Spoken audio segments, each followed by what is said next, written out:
Good evening and welcome to our kickoff classic here, 2016. Bay County TV, Jeff Doan and Mike Guazdala.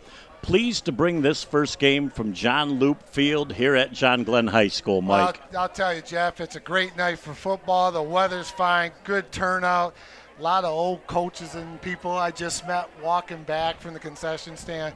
Going to be an exciting football game between two very, very good football programs. Well, it is going to be very excited. You're starting off with a team that went 11-1 last year, undefeated in the regular season, Tri-Valley Central Conference, won two very, very convincing games against Garber and Frankenmuth before losing a heartbreaker in the regional finals. Well, they lost to the Lansing Catholic Central. The Cougars beat them in the finals, Jeff. They won 11-1. Again, a nice program over there in Freeland, always doing good things. Tough league over there in the Tri-Valley. So, again, the Freeland faithfuls looking for big things here in 2016. And Kevin Townsend maintains a great program that has wonderful tradition. Some years back had some Bay City Central flavoring, and John Nixon and Schwedler and group that were there, they're still involved at the lower level. But this team just continues to be a factory year in and year out. Well, a lot of consistency, Jeff, out of the Freeland Falcon football team year in, year out. They're always 7-2, 8-1, 9-0, and really make a nice run into the playoffs. Ran into a little bit of saw last year with Lansing Catholic Central, but again, going to be a great 2016 for Freeland. And they've got a great complex out there, redone AstroTurf, so they've got field turf. It used to be, back in our day, AstroTurf, but we're dating ourselves. You're showing your age, my friend. We're going to take a break, and after the break, we'll have a little confab on John Glenn Bobcats right here on BCTV. This presentation of high school football and Bay County TV was brought to you by Renew Physical Therapy, with 8 locations throughout the Great Lakes Bay region in Au Gres, Bay City, Freeland, Midland, Saginaw, Shields, and Flint. At Renew Physical Therapy, there is a difference. Back here at John Glenn, Jeff Doan and Mike Guazdala, pleased to have you along for a stadium. We're going to start with a blast from the past. It's called the John Loop Field. John has got years of tradition, but we're going to go back farther than John to his dad, Ken Loop, in the years he spent with Elmer Engel over at Bay City Central, kind of giving the impressionable years to John Loop. Well, he was on the sideline in those younger years with his dad, Elmer Engel. Art Nixon was also on the staff there, Jeff. It was a football factory. It was a machine over there on the corner, Columbus and Johnson and Bay City back in the day. They had some great teams. And, Coach Loop just watched all that and sucked it all in and soaked it all in. He was a sponge and did a great job while he was here at John Glenn. Hard work and discipline turns out to be victories. But we've got somebody now that's shockingly in their 7th year here at John Glenn. Yeah, that's pretty cool that he's been there that long, Jeff. I'm drawing a blank on his name right now, so I just can't think of it right Coach off. Werner. Coach Werner. I'm sorry, folks. Sorry, Coach Werner. He's I drew a blank in my old age, but he has done a nice job. He's got a nice, consistent staff. And that's the theme we like to talk about, Jeff. Consistency in the coach staff, year in, year out. The kids know what they're going to get, what the bar is set at, and that's what John Glenn has been doing over the last few years. Well, and I talked to Coach Burley. Tonight is his start of his last season. 28 years he's dedicated to this program.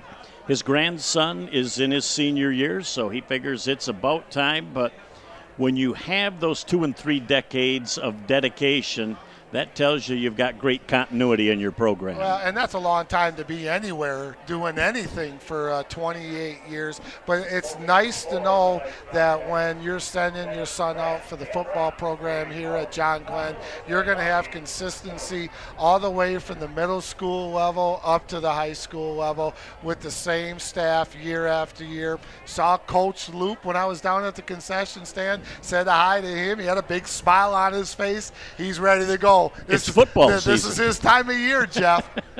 And when you look at this John Glenn team, they are kind of a unique bunch. They're an independent. They've been trying for 4 or 5 years to get in.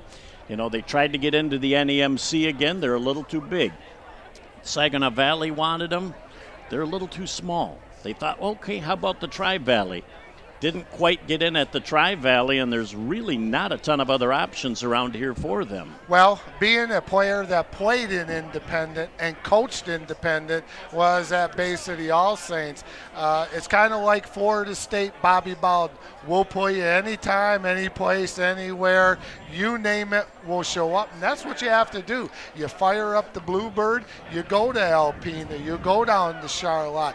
You got to go where the games are, and you try to get at home, but you might have to put a lot of miles on the school bus. Well, and when you look at that independent, that's exactly the part that people do not understand is in a conference you'll be traveling maybe an hour to your away games. Non-conference and independents could go 2 to 3 hours to have to pick up that open date. I remember many trips, Lincoln, Elkona, Osco to Alpena. When I was at All Saints, we played anybody we could, anywhere they wanted to play. We didn't have a conference, so we had to go where they wanted us. We look at this football field, a little bit different than it was when Nick did the aerial shot of our pigskin preview before the season started on all the Bay County teams. Lined up, the JG in the middle. But, boy, the impressive thing is when you look to the right and see that brand-new scoreboard. Well, that was like a jumbotron down there, Jeff. They have done a real nice job here at John Glenn. The Booster Club has put some money back into the field. Had some renovation about 4 or 5 years ago. They're doing a real nice job. You got some sponsors there, Meyer and Associates in Thalen. This is a quality complex, and we haven't been here in a while since they refurbished this. This is a nice place to watch a game, great place to broadcast. Sunny skies, 75, cool breeze out of the west. Nothing better, Jeff. High school football has officially started. Well, and from my vantage point up here, normally I'm down perusing the field, so I like this look, but enough talk about the field and the scoreboard. The product on the field is going to change this year. They're going to not only a spread offense, but they're going to a spread offense, we hear, featuring a freshman quarterback. That is, haven't seen the spread offense at John Glenn. It was all the straight T and 3 yards in the cloud of dust. With Which Coach you're a little familiar with. I'm a little familiar with that offense. So it is really something new, something improved, and hopefully a lot of excitement for the John Glenn football program from top to bottom. And I like the fact that Coach looks at his personnel and says, I think this spread offense gives us the best chance to win. Now, how fast can these kids grasp this program? It's a high-risk, high-reward offense. Well, they started on the 8th, Jeff, first game. About 3.5 weeks they had to try this. They maybe did a little bit last year in workouts and stuff like that. But you know what, Coach Warner, he's doing a nice job. They're going to be ready to play. This is a big test against the Freeland Falcons. You are also looking at a situation where, except for one scrimmage, I've stared you in the face for 3.5 weeks in practice. I'm ready to hit another jersey. I tell you what, if I'm wearing the dark blue and white, I can't wait to put a hat on the green and white of the Freeland Falcons, Jeff. I've had enough of my best friend beating me up. I need to go beat somebody else up. It is a beautiful thing. As the John Glenn marching Bobcats come out onto the field, we're nearing the national anthem, but very excited that it's football season. It really is, Jeff. I'm really excited to be back on BC TV and back in the area and doing local games. This is going to be an exciting football game. In the winter, we got a lot of plans, so the best is yet to come, as you like to say. Yes, sit back, relax, and enjoy. The best is yet to come. Got a great crew out of the Bay Metro that will be here. Dennis Kraft will be our white hat tonight. Decades of experience. Let's listen to the John Glenn Marching Bobcats.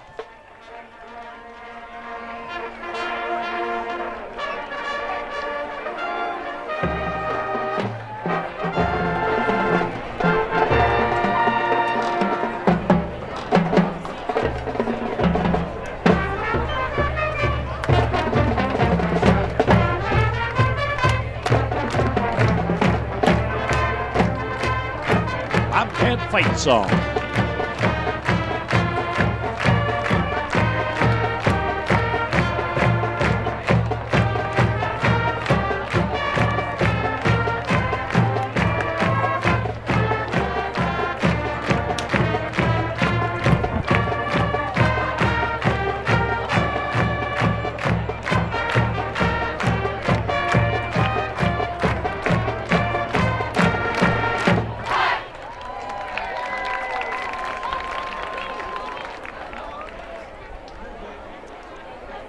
As we're back moments before our national anthem, we'll stay on the band as we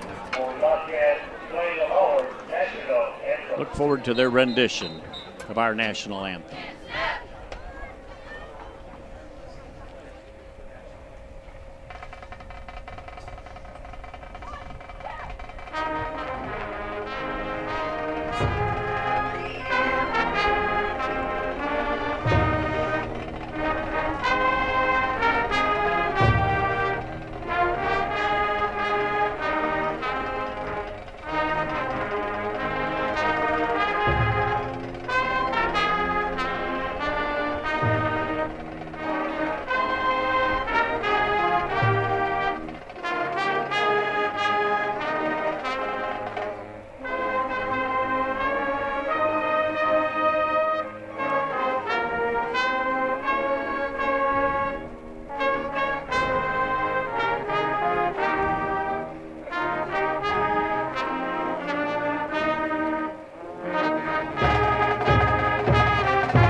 Welcome back as the marching band gets this crowd that continues to roll in for this game, and it's always something that you have to look at before the school season starts. To have that first home game, you hope the students come. You know the parents and athletic boosters and supporters will be here in mass. Well, John Glenn Marching Bobcats seemed in mid-season form already, Jeff. It was funny. I don't work too far from John Glenn High School over at the ISD, so I walked out of my office one day, got in the parking lot, heard the band.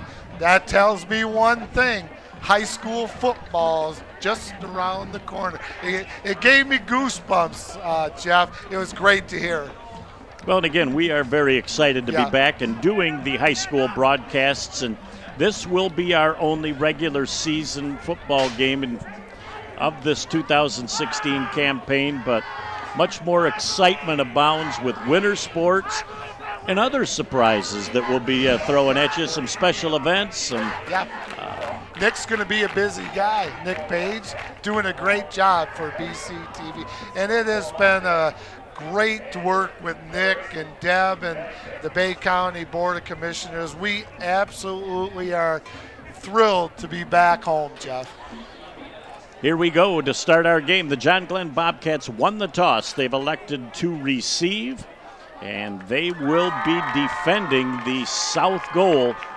As a new kicker coming in for Freeland this year. They had a real super toe last year that graduated, so we'll find out what they're able to replace that with. Here we go. It's football season 2016. There's a short end-over-end kick that hits on the 35. Got to be pounced on by the Bobcats. It's a live football. As there's a scrum there, it looks like the Bobcats are confident they got the ball. I don't see Freeland pointing in the other direction, but Freeland did a little get it, premature. They did get their hands on the football. And you don't, like we saw many years at Bay City All Saints, you don't have to kick the ball deep to be effective. Jeff Beisel knew how to do that onside and that short pooch kick. On the recovery, number 79, Joel Pago for the Freeland Falcons. 1st and 10 for the Falcons, Jeff, inside Bobcat territory. Boy, I want to tell you what a crazy start to this football game. For the Freeland Falcons, they're going to have Jacob Landry as their quarterback, Kelsey Jacob will be the quarterback. We got a single wing here to the near side of the field with 2 tight ends in the balance line, split backs in the backfield, motion to that wide side. Handoff with a big hole off the right guard for about 6 yards on the play, and that's number 25, Max Kubiak. Tacklers led on the play by Noah DeShano. Noah is somebody that you'll be hearing a whole lot from tonight. He's one of the active tacklers on that Bobcat defense. Give him a gain of 7. 2nd down and 3, Freeland. It's always nice to gain 7 yards on your first play from scrimmage of the year, Jeff. And anytime you get 7, that's a good sign. Going on the right-hand side with a modest gain of maybe a yard or so. That is number 8, Chris Bell, as he is brought down amongst others by Owen Carter. So it will be probably half of the 3 that they got. It'll be 3rd down and a long one in probably what is 4-down territory for Freeland. No doubt about Jeff. 3-down, 4-down territory. Carter coming up from that linebacker position. 3rd down and short for the Freeland Falcons. 10:47 and counting to go here in the first quarter. 2 tight ends on a balance line. Full house tee in the backfield. The big horse up the middle with the ball, and that is number 45, the ball carrier. And that is Gerhard Matibia, as he just pounds forward for a gain of about 3 on the play. It'll be enough to move the sticks, and another 1st and 10 for the Freeland Falcons. In on the tackle, number 57, Owen Carter again. That young man's a football player, Jeff. He just looks like a football player from that linebacker position. Again, they're staying tight with 2 tight ends in the balance line here at that near side. Big gain on the play. Number 45, the ball carrier, Gerhard Matibia, just bangs forward for a nice gain on the play. In on the tackle for the Bobcats, number 9, Nicholas Foe, gain of 9 on the play, Jeff. 2nd down and a long 1 for the Freeland Falcons. Boy, I'll tell you, the offensive line is having their way with the defensive front of the Bobcats thus far in this first quarter. And when you know people his size get into that second level, they're going to make things happen.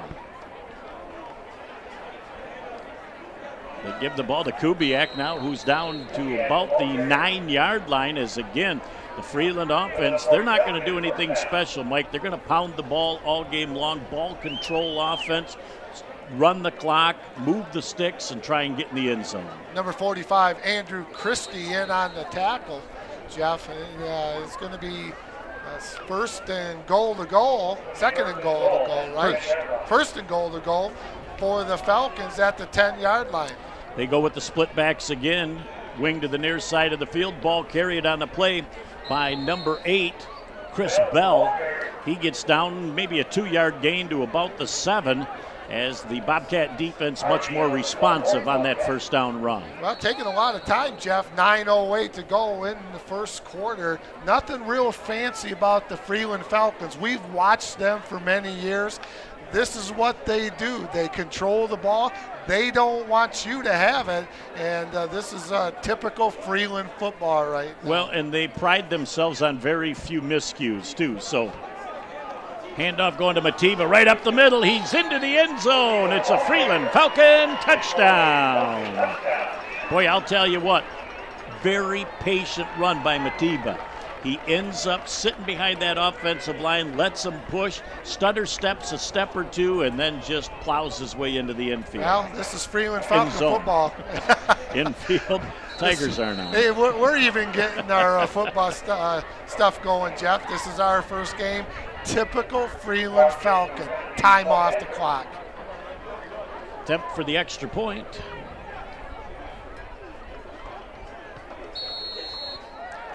The extra point is up and good. Timeout on the field with 8:45 left in our first quarter of play. Freeland 7, John Glenn nothing. Back after this from Renew. This presentation of high school football and Bay County TV was brought to you by Renew Physical Therapy, with 8 locations throughout the Great Lakes Bay region in Eau Gray, Bay City, Freeland, Midland, Saginaw, Shields, and Flint. At Renew Physical Therapy, there is a difference. All right, back live as Mativa just does a tremendous job of making things happen. He's a big bull back there. That 7-yard run looked pretty easy. Yeah, he's a beast there, Jeff, taking it in from 7 yards. 8:45 to go in the first quarter, 7-0. The Freeland Falcons, a little pooch kick to start off the 2016 season. They recovered it and took it about 40 yards for the score. Nice drive by the Freeland Falcons. Let's see how the Bobcats respond, Jeff. Well, and it's going to be very interesting to see if that style of kick is going to be the norm. They kicked this one a little bit deeper, but it's going to be on the wing, taken by the Bobcats at their own 21-yard line. By number 4 on the play, and that's Austin Monville. Austin gets up to about the 32-yard line. At that point, it'll be 1st and 10 for the John Glenn Bobcats, finally getting an opportunity to serve their new offense for the first time this year in 2016. And on the tackle for the Falcons is Garrett Caudill. 8:38 to go in the first quarter, Jeff. Let's see the new and then look improved Bobcat offense. As they roll up to the line of scrimmage, they'll do so out of the shotgun. And they are going to start Osaski at the quarterback position, at least on play number 1. As they come out to the outside, again, trying to spread the defense. Nice little gain on the play. As he's going to pick up about 4 yards. And that is number 8. Tristan Valere, you're going to hear a whole lot from him in this ball game. Jeff, just a correction. That is number 6, okay. Joe Blond, the quarterback. He is the freshman starting for the Bobcats. I can already tell those numbers are going to be no fun. Valere with the ball carry. He flips to the outside, gets a big gain up over midfield, down to the 49-yard line. The initial 1st and 10 of the 2016 season for the John Glenn Bobcats. Nice power run that time off of the right side. Valere finds the hole and runs to daylight. Touchdown saving tackle by the Falcons, number 8, Chris Bell, Jeff. 1st and 10 for the Bobcats at the Falcon 49-yard line. Joe Blong, the freshman, again out of the shotgun, single back, twins to both sides of the field. Handoff going up the middle, and really absolutely nothing there as there is 8 green hats flowing to the football, stopping Valere. Led by number 45, Andrew Christie for the Falcons. Jeff, gain of 1 on the play, 2nd down and 9 for the Bobcats. Well, when you look at that defense from Freeland, it is much like the offense. It's Gerhard Mativa, and he's going to be a beast on both sides of the football. 2nd down, 9 yards to go. Come a little swing pass to the outside. Complete. Just missed getting to the outside. That is number 9. Oh, Nick Volk. As Nick's going to be a big part of this offense as well in the spread. He comes from good stock, too. Got great parents. Yeah, that Volk name's been around Bobcat country for a long time, Jeff. Has the gain on the play of a couple of yards. 3rd down and 7. Little eye backfield look out of the shotgun with twins to the wide side of the field. Valere, the ball carrier, breaks a tackle. Great job of getting by the initial hit, and he's going to be down to about the 43-yard line. It's going to be 4th and 3. And you're kind of in that iffy land whether you're going to go for it on 4th down. I think they've made their mind up. They want to put the ball in the end zone. I think they're going to go for it, Jeff. 4th down and a long 4 for the Bobcats. Bobcats have got the defense spread out. And now they're going to come back, and they are going to look to change the play. Deep safeties covering both sides of the twins, so they've got 3 defenders on 2 receivers. I think it's an option run. The freshman Long turns the corner down to the 35-yard line for a 1st and 10. He's got Valair coming on the backside.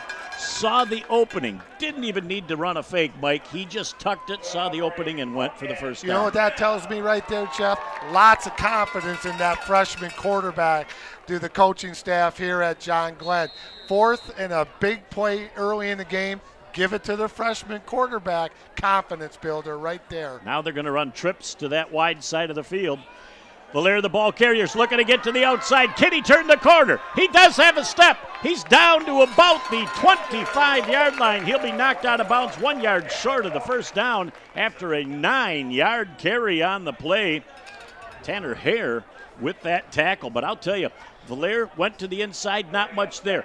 Dipped to the outside, had the speed to turn the corner, and that is fun to see. Well, he had a nice couple of moves. He went in, back out, went in, back out, made something for himself. 1st and 10 for the Bobcats. Got a power I backfield formation this time. As they're coming this way, boy, Valair went down in a heap. Number 74 with the tackle, Chase Crook. Almost looked like he brought him down funny, like he had face mask or yeah, I thought he got it from the horse collar, Jeff, but they didn't call it. 2nd down and about a long 3rd down and 4 for the Bobcats. Boy, and that's tough after 2nd and 1. They're probably in 4-down territory again. Joe Blong, he's going to go to the wide side of the field. He's going to run that football. No, he decides to pass it now. It's complete on the play to number 7, Eric Hanover. And I'll tell you, Long could have tucked that and got the first down too, but I like the fact that he's comfortable throwing that good controlled pass. Well, you see, they're not getting him out of his comfort zone, Jeff. You know, they're just rolling him out and doing a little 10, 12-yard pitch and catch. He was right on the money, throwing it on the run. Nice job by the freshman, number 6, Joe Blong, for the John Glenn Bobcats. Get about 8 yards on that play too. Again, all the things they're doing, getting his confidence built here in the first quarter. Joe Blong back right now. They're going to try a little pitch pass out to Valair. He makes the first one miss, trying to get to the outside. The defensive pursuit of the Falcons gets out on the flats in a hurry. Once again, number 74, Chase Crook for the Freeland Falcons. Loss on the play, Jeff. Going to call it 2nd down and 13 for the John Glenn Bobcats at the Freeland Falcon 25-yard line. Joe Blong from the near hash is going to look at things right now. Valair will be offset to the wide side of the field. Twins also to the short side of the field. We'll wait and see what they've got. Long rolling to the wide side of the field. He's going to get rid of that football, throwing it on the run. A nice completion for about 5 yards. Again, it's 2nd down and long. You don't need to get it all back at once. Nice play, controlled pass, get about 5 yards. Put yourself in 3rd and manageable at 9. And he put it to the outside. Jeff Hanover caught it. He was the only one that could get to it, so Hanover doing a nice job. Got a little bit back, 3rd down and 9.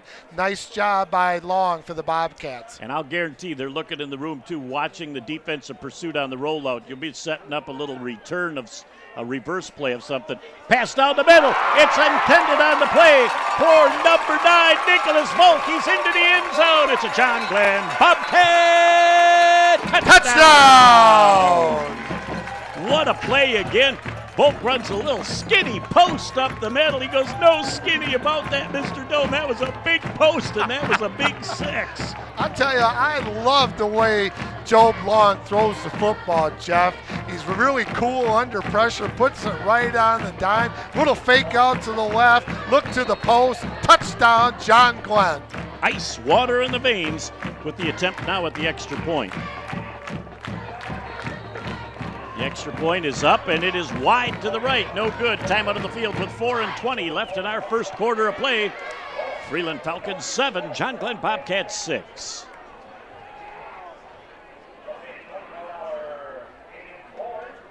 This presentation of high school football and Bay County TV was brought to you by Renew Physical Therapy, with 8 locations throughout the Great Lakes Bay region in Eau Gray, Bay City, Freeland, Midland, Saginaw, Shields, and Flint. At Renew Physical Therapy, there is a difference. Here we are back on BCTV. Jeff Doan and Mike Guzdala. The Freeland Falcons get the semi-onside kick, go down to the end zone. Finally, John Glenn returns the kick to the 32-yard line, trying to make a statement offensively. I think Joe Blong answered a whole lot of people's questions on that first drive. Well, it started with that 4th and long, Jeff, 4th and 4. He made that completed pass, did a nice job to get some yardage back on second down, Great job. He looked off the defense to the near side of the field, threw it to the post, hand over, touchdown, missed the extra points, 4:20 to go in the first quarter, 7-6 Freeland. You don't see a lot of seniors looking people off, and he looked to the outside. He pulled the safety just enough out of the middle to give that post play a chance to work. And Mr. Volk said, I'll take care of the rest. That young man has worked on his quarterbacking over the summer, Jeff. He's doing a nice job. Really good-looking player. Oh, wow. A high deep end over end kick that goes 5 yards deep into the end zone. Thunderfoot on that kickoff for John Glenn. Austin Monville, thunder toe for the John Glenn Bobcats, Jeff. He put it all the way into the end zone. What a great weapon for the John Glenn Bobcats to have their kicker, Austin Monville, kick the football like that. Well, he's a little disappointed. Don't know if there was an exchange problem on that extra point or not, but he kicked it a little bit to the right, and I think he tried to make amends, and he certainly did. So it'll be first and 10 for Freeland. He took it out on the football. First and 10 Freeland from their own 20-yard line. Full house tee in the backfield. Trying to get to the outside on the play is number 25. That's Max Kubiak. He gets around the corner, and he picks up a gain of about 1 yard on the play, maybe 2 out to the 22. And on the tackle, number 45 for the Bobcats, Andrew Christie. He's had a nice first half for the John Glenn Bobcats. Jeff, we got 3:57 and counting to go in the first quarter. Freeland 7, John Glenn 6. Great football game so far. Well, the first quarter is just flying by right now, but it's fun to be in football season as the shadow starts to come over the football field. Second down, 8 yards to go. A little misdirection in the back. Looks like Christie, the ball carrier, and he's going to pick up about 10 yards on the play out to the 32. Boy, a third option handoff. 2 fakes, third back through. Takes that football for a 10-yard gain and a first and 10 Freeland Falcons. Robert Hotelling tripped him up, and number 45, Andrew Christie, again finished him off. Nice game by the Freeland Falcons, first and 10 at their own 31. As they come up to the line of scrimmage again, show a little different look. This time they're going to run double wing with a single back. As they run Christie in motion, they do a quick pitch to him on the outside. Kubiak gets the ball, and he powers forward for about 6 yards, Mike, before the Bobcat defense can get over there to lay the hat on him. Yeah, Kubiak didn't want to go down, Jeff. That's tough, hard running, lower the pads, deliver to the punishment. Nice game by Kubiak for the Freeland Falcons. They've got a couple of running backs, obviously, Mike, that they feel very confident carrying the football. Kubiak is one of them, and the other big fella is number 45, Gerhard Mativa. Yeah, Kubiak's a senior, so he's been around a while, Jeff. So here we go, second down and 5 for the Falcons. Split backs in the backfield again. Wing to this near side of the field. John Glenn loading up 6 in the box to try and stop things. Trying to roll around the outside, and the quarterback keeper pushed out of bounds shy of that first down marker. And that's Jacob Landry.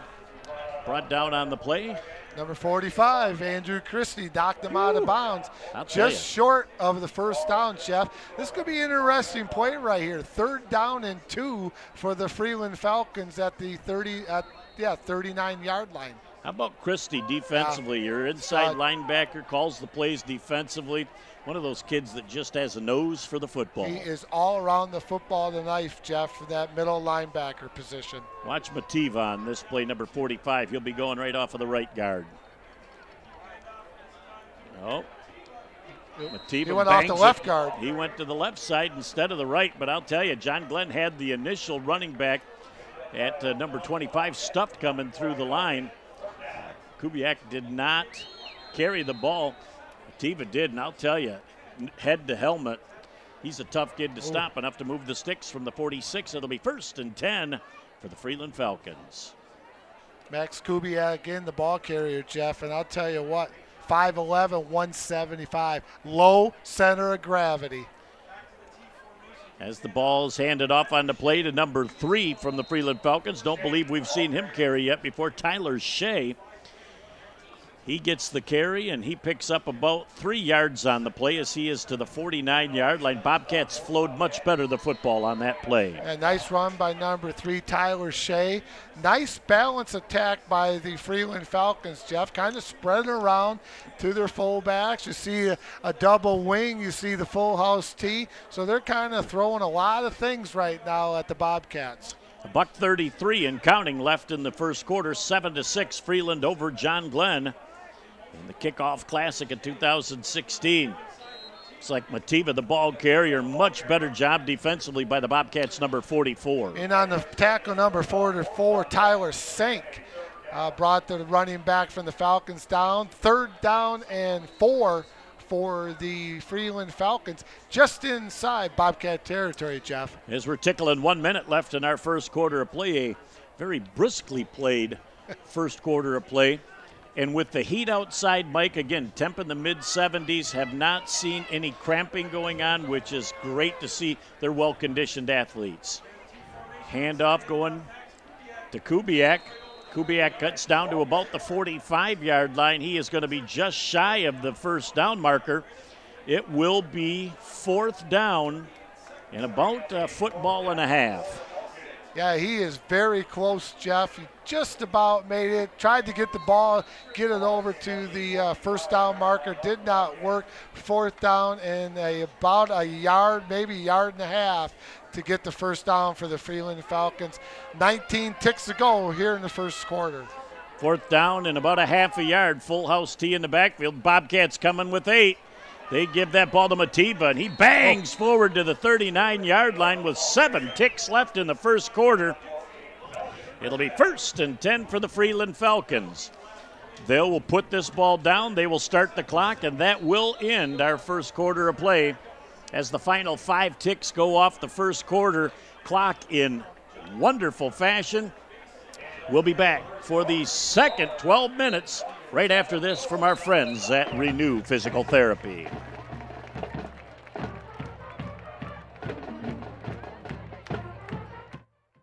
This presentation of high school football and Bay County TV was brought to you by Renew Physical Therapy, with 8 locations throughout the Great Lakes Bay region in Eau Gray, Bay City, Freeland, Midland, Saginaw, Shields, and Flint.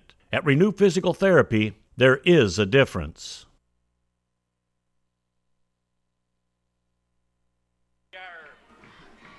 Back at John Glenn, Jeff Doan and Mike Guizdala. As we look at this first quarter played, very evenly matched. The Bobcat defense has still got to find an answer to neutralize this Freeland offense. Well, that running back core of Shea, Mativa, and number 25, Kubiak. Max Kubiak, Jeff. They're doing a nice job. They're spreading around. But you look at the size of those young. Garrett Mativa, just a junior, 5'11", 231 pounds. He's a battering ram. He runs hard. And Mativa's a good-sized kid, too. Number 25, Max Kubiak runs low to the ground. So they're going to ride their horses tonight, it looks like, the Freeland Falcons. The way you get to those kids, though, you square up your shoulders, you aim for their knees, and you hit below it because you chop them down enough around the ankles, and they'll go down. You try and tackle 230 pounds coming at you, square pad to square pad, you are going to find yourself lucky if you can neutralize that pile. Now that running back's going to win that contest, Jeff, every time. But, you know, John Glenn they're doing a nice job. They're figuring this thing out. They're down 7-6, start of the second quarter. I really like the number 45, Andrew Christie. He's been all over the field tonight, as long as number 44, Tyler Sank. So this is a good football team. We're young into the first game. Still only the second quarter. A lot of football to be played. And all John Glenn's got to do is stay close in the first half. The ability to go in at halftime and make those adjustments will be key towards what happens the rest of the game. But the offense from John Glenn has shown that they can move on up and down the field as well. Well, I like the quarterback. He's a freshman. He's got a lot of moxie. Joe Long. He knows how to throw it. He knows when to run. He's got he's got the respect of his teammates out there, Jeff. A freshman coming in playing varsity football, you got to establish yourself with some of the upperclassmen, and he's doing that tonight. Boy, the Bobcats now are putting 9 in the box. As Shea tries to take that thing to the outside, he's got a great block to get around the corner, inside the 30, down to the 25-yard line before Nicholas Volk comes to lay the wood on him. But I'll tell you, that's a nice gain on the play. That's enough to move the sticks again, and another 1st and 10 for the Freeland Falcons on that pretty much student body right. Well, Tyler Shea's kind of like the speed, and then Kubiak and Mativer are the fullbacks in that backfield for the Freeland Falcons, Jeff. 1st and 10 for the Falcons at the Bobcat 26. We've only played 9 seconds in our second quarter, and already the tickling the line of scrimmage. There was movement early, but nothing into the neutral zone. Kubiak tries to come back to the inside after he was shut down on the outside. Picked up a modest gain on the play. They're actually going to give him about 4 on the play. It'll be 2nd down and 6. In on the tackle, Jonathan Hardy and Nick Bolt for the Bobcats. Nice gain on the play. 2nd down and 6 for the Freeland Falcons. Boy, again, Freeland is showing you just enough diversity in their offense that when you pack 9 in the box, you can't get your outside backers to the wings in time.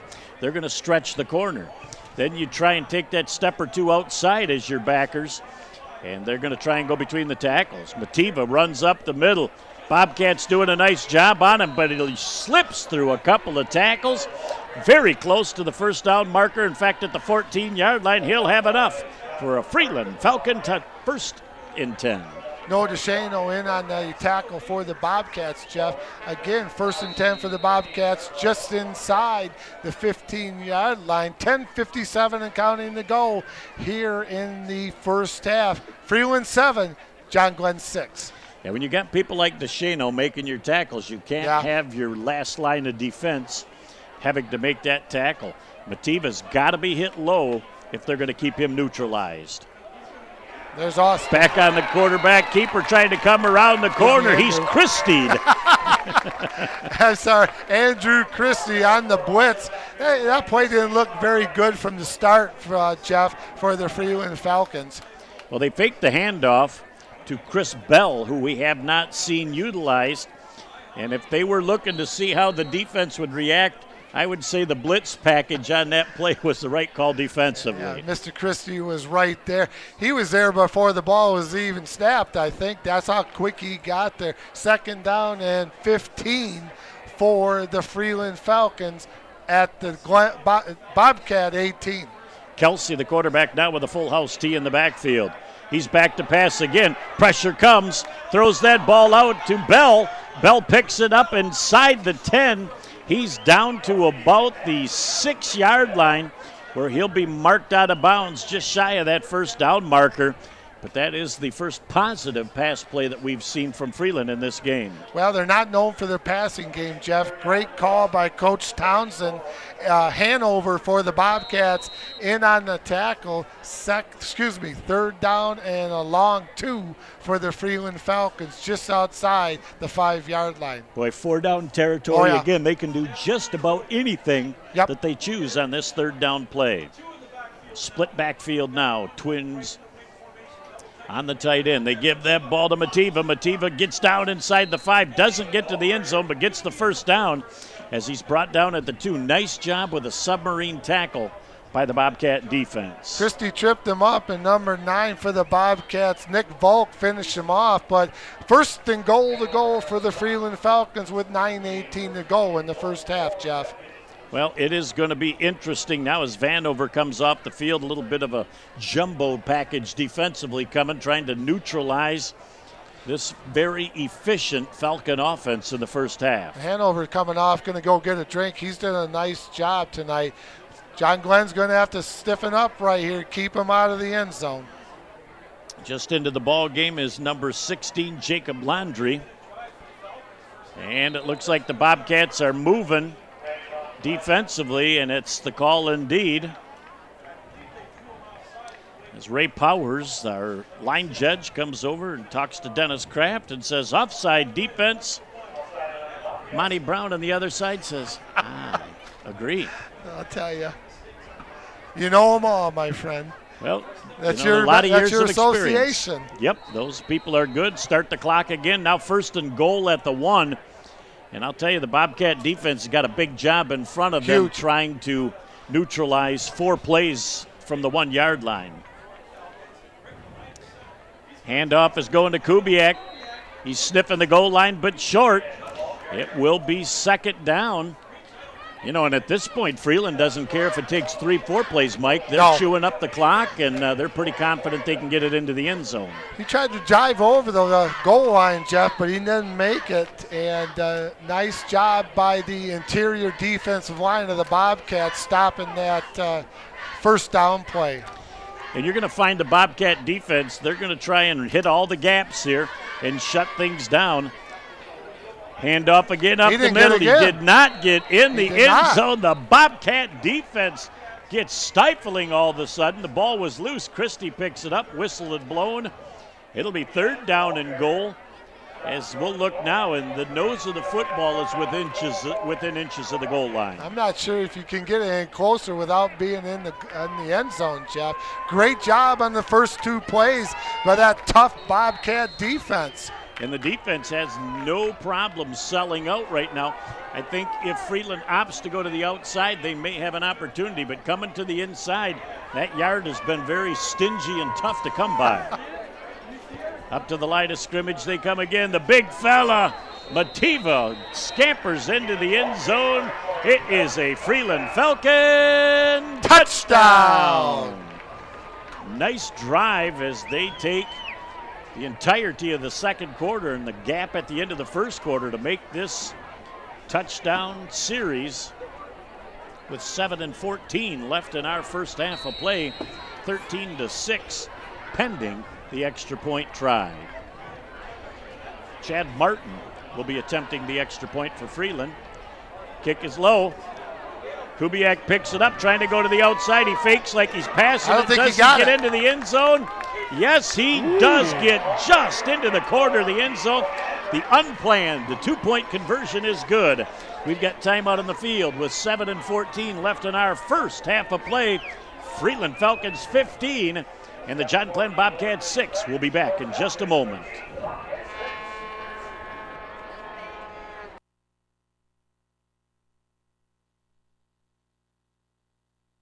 This presentation of high school football and Bay County TV was brought to you by Renew Physical Therapy, with 8 locations throughout the Great Lakes Bay region in Eau Gray, Bay City, Freeland, Midland, Saginaw, Shields, and Flint. At Renew Physical Therapy, there is a difference. Back live here at John Glenn, Jeff Doan and Mike Wisdella. Mike, when you look at this last drive, you're starting to see a semblance of John Glenn figuring out this offense and starting to make the proper adjustments. Yeah, they're doing a nice job, Jeff. They're down 15-6. A lot of football left to be played in this game. They just haven't had a lot of opportunities. What we said early in the game, typical Freeland Falcons. They want to keep the football, take time off the clock, run the football, maybe throw a pass in there every once in a while, and that's their makeup. Chad Martin with another one of those Poochie-type kicks. Much better job by the John Glenn Bobcats of covering that kick. And it's downed right away by the Bobcats. Waiting to see who came up out of the pile with that. Somebody came up from the deep back position, but actually a nice starting position for the Bobcat offense. We'll see now as they head south in the second quarter. if they can continue the success of their first drive. You know, one of the things about those pooch kicks, Jeff, is if you're going to do that consistently, you're going to give the opposing team fairly good field position if you don't get the ball as the kicking team. Bobcats are going to start at their own 32-yard line, 7:13 to go in the first half. Let's see what the Bobcats can do here. Let's put a nice sustained drive together for Joe Long and the crew. Well, as they've got trips here to the near side of the field, and they've only got 3 defenders out here. So let's see what Joe Blong has going on here as they get the ball out to Valaire. And I'll tell you, defensively on the play, number 9, Garrett Caudle, comes out, and he had that play sniffed out. 3 receivers set, all used as blockers. Caudle came from the inside and made a sure open field tackle. Well, it looked like it was going to go someplace, Jeff, but Caudle came up real quick, made a nice tackle. Loss of a bunch for the Bobcats. They've got second down and long from their own 19, second down and 24 for the Bobcats. They've got Bobcats spread all over the field. Joe Blong back. They're trying to set up a little screen to Valaire. He cuts to the wide side of the field. Now up the middle, finds a little spot of daylight, finds himself just shy of the original first marker. Mativa with the tackle. He's not just something offensively, he's something all over. So just shy of the initial stick, and it will be 3rd down and 11 yards to go for the John Glenn Bobcats. Bobcats, again, have got things spread. They've got trips to the near side of the field. They can run a little up and out here, and I believe around the 45-yard line have some success on that play. Long isn't going to wait too long to pass the football. Throws that thing down the middle, and they're going to call that incomplete. And they had an opportunity as Hanover was there to make that catch, but Long on the run started to run. Couldn't really set his feet, threw that ball low, and Hanover couldn't get to it. Yeah, he couldn't see down the field, Jeff. Number 9, Nick Volk, was wide open at about the 50-yard line. He just didn't see him. He was kind of scrambling around, couldn't see him. First punt of the evening for the John Glenn Bobcats. Punting will be Austin Monville, as they're going to look and take a few seconds off the clock. Always important to have a good snap. Monville's going to get that kick off, and he had to hurry that kick a little bit.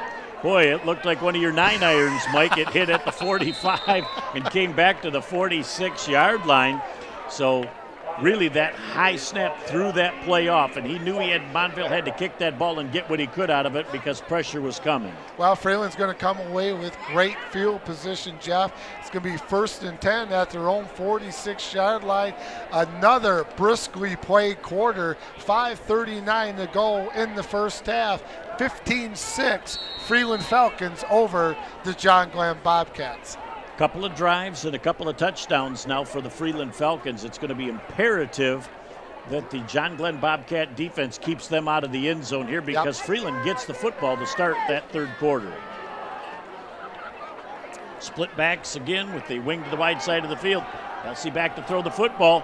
Throws that out in the midst of 3 defenders for the Bobcats. That is incomplete. And we'll come back to the line of scrimmage. 2nd down and 10 for the Freeland Falcons. DeShano in on the cover as well as Monville for the Bobcats, Jeff. You know what I like to call by the Freeland Falcons? Good field position. 1st and 10, you're 15-6 in the lead. Put the ball up on 1st down. See what happens. Coach Kevin Townsend rolling the dice a little bit here in 1st down with the 15-6 lead. I like the call. Well, a lot of times if you find your backers and defensive backs peeking into the backfield for a second, that's all it takes. But John Glenn, very good job as Shea, the ball carrier, tries to go forward. And Tyler Shea picks up about 4 or 5 on the play, just over midfield down to the 46. So it'll be 3rd down and 5 yards to go as we approach the 5-minute mark left in our first half of play. Christie in and on the tackle, Jeff. Water break. As both teams, this will be the first official water break of the ball game, Mike. And This is something that was implemented by the MHSAA a few years ago, and it absolutely costs you a little bit of time and has the potential to save you a ton. Well, you know, Jeff, you look at the weather pretty much all summer, but since football has started, it's been hot. It's been muggy. These kids have been working hard. There's a lot of fluids going out of them tonight. It's for the safety of these kids playing football. It's a good time out. Get some water, get them hydrated, and get them back on the field and make sure they stay healthy. It's a long season, and this is just game number 1. Well, and I'm looking at body language on defense. I don't see the kids hunched over. I don't see the hands on the hips. But I'll tell you what, I think that this hydration break benefits the John Glenn Bobcat defense more than it does Freeland's offense. Yeah, that's a good point, Coach. You made a nice point right there. I would agree with that. Kind of slows the Falcons down. Came at a nice time. Falcons are kind of rolling. John Glenn regroups, gets a little bit of water, talks to the coach and say, come on, fellas, let's rack it up a little bit. Let's go get the Falcons. Well, you just saw, too, we decided to take a hydration break while they were doing it. Well, it might as well, since the kids are going to do it. So what we're looking at now, though, is the last 60 seconds that Coach Townsend's had. Do they have a little special wrinkle that they're going to bring out of this hydration timeout? Little chess match going on, you think, right now between the two coaches? Let's see what the freaking Falcons have up their sleeve at 3rd and 5. They're showing run off the formation, but that doesn't mean anything. A little counter action play, wide open, trying to cut to the outside. A beautiful saving tackle by, it looks like Hanover came up and stopped that running back from going crazy, and that was Chris Bell. He was one step away from going coast to coast. A little misdirection. Yeah, a lot of misdirection. You fake it to the fullback, fake it to the right half, hand it off to the left half, and you pull the guard, Jeff. And good blocking at the point of the attack. 1st and 10 for the Freeland Falcons at the Bobcat 41-yard line. Nice job by the Falcons. Boy, they are running the ball very, very well, which makes me surprised whenever they try and put the ball in the air with the success they have. They give that Mativa. Mativa bounces off one, but nice job defensively by the Bobcats. Christie goes down low, wraps up the ankles, and drops him in his tracks after a gain of 3 yards on the play. With 4:20 and counting left in the first half, 15-6, Freeland over John Glenn.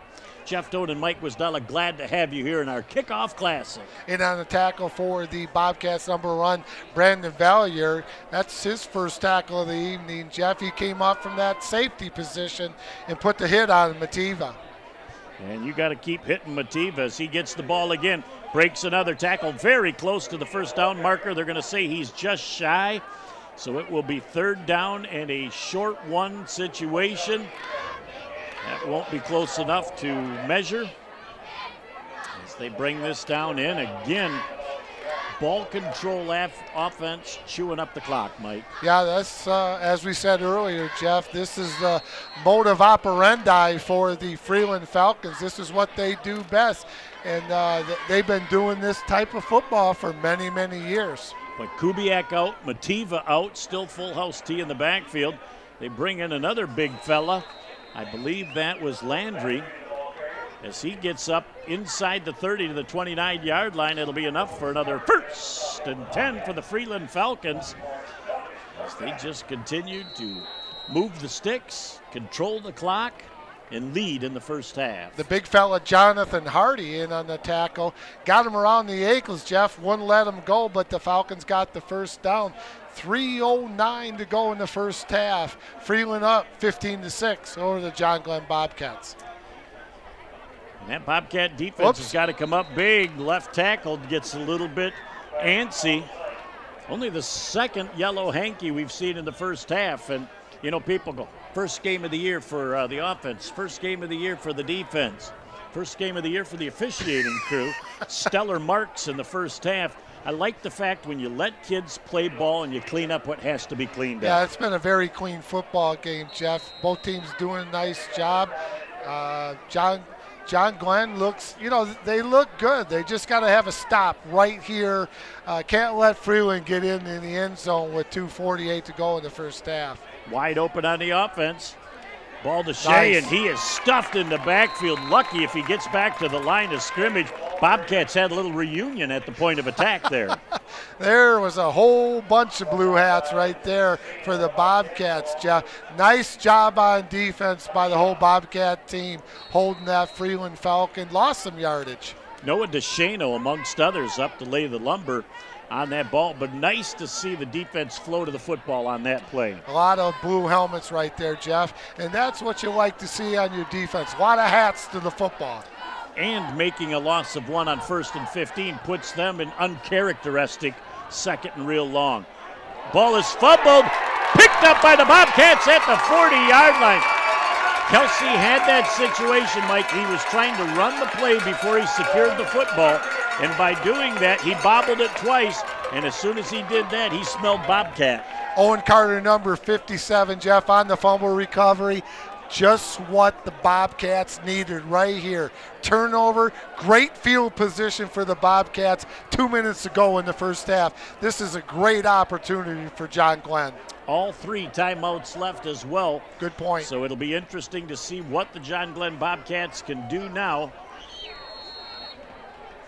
as they are going to come out on the field right now. They still have got plenty of time to go 60 yards because with 2:02 left, they stop on the first downs. They got 3 timeouts left. They don't really have to stray too far from their offense, but they're going full spread. He's coming to the near side of the field. He's going to flip that thing downfield, and Hanover's got the ball. He's looking for more. He's at midfield trying to cut back across the game. Grain 17-yard reception. How about Joe Long and the patience he showed offensively? You took the words right out of my mouth, Jeff, but a receiver's taught to come back to the quarterback when the quarterback's a little scrambling. Great patience by Long. Hanover came back to the ball. Great completion. First down for the Bobcats. Excellent play by the Bobcats. Boy, that freshman quarterback, all sorts of poise. Ball's fumbled on the ground at the 48-yard line. Looked like a situation where the running back thought he was going to get the football. Long wanted to keep it and scurry around the end. The running back clamped down to that football.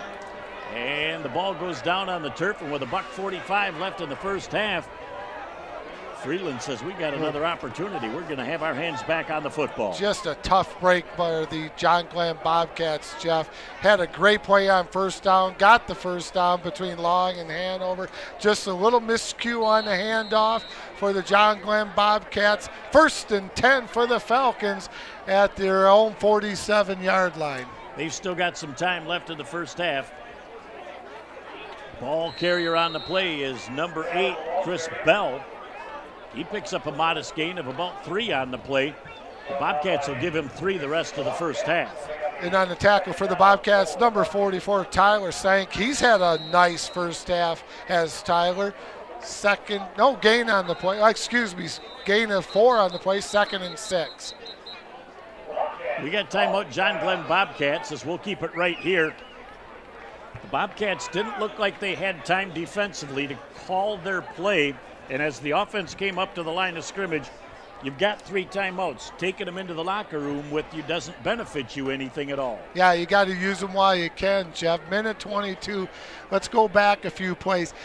Tough break for the Bobcats on that fumble. They had a lot of energy right there on that first down play from Long to Hanover. And, that was just a miscommunication from the quarterback to the halfback.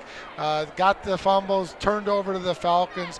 But again, they're in this football game, 15-6. You just can't let them put it in the end zone for the rest of this half.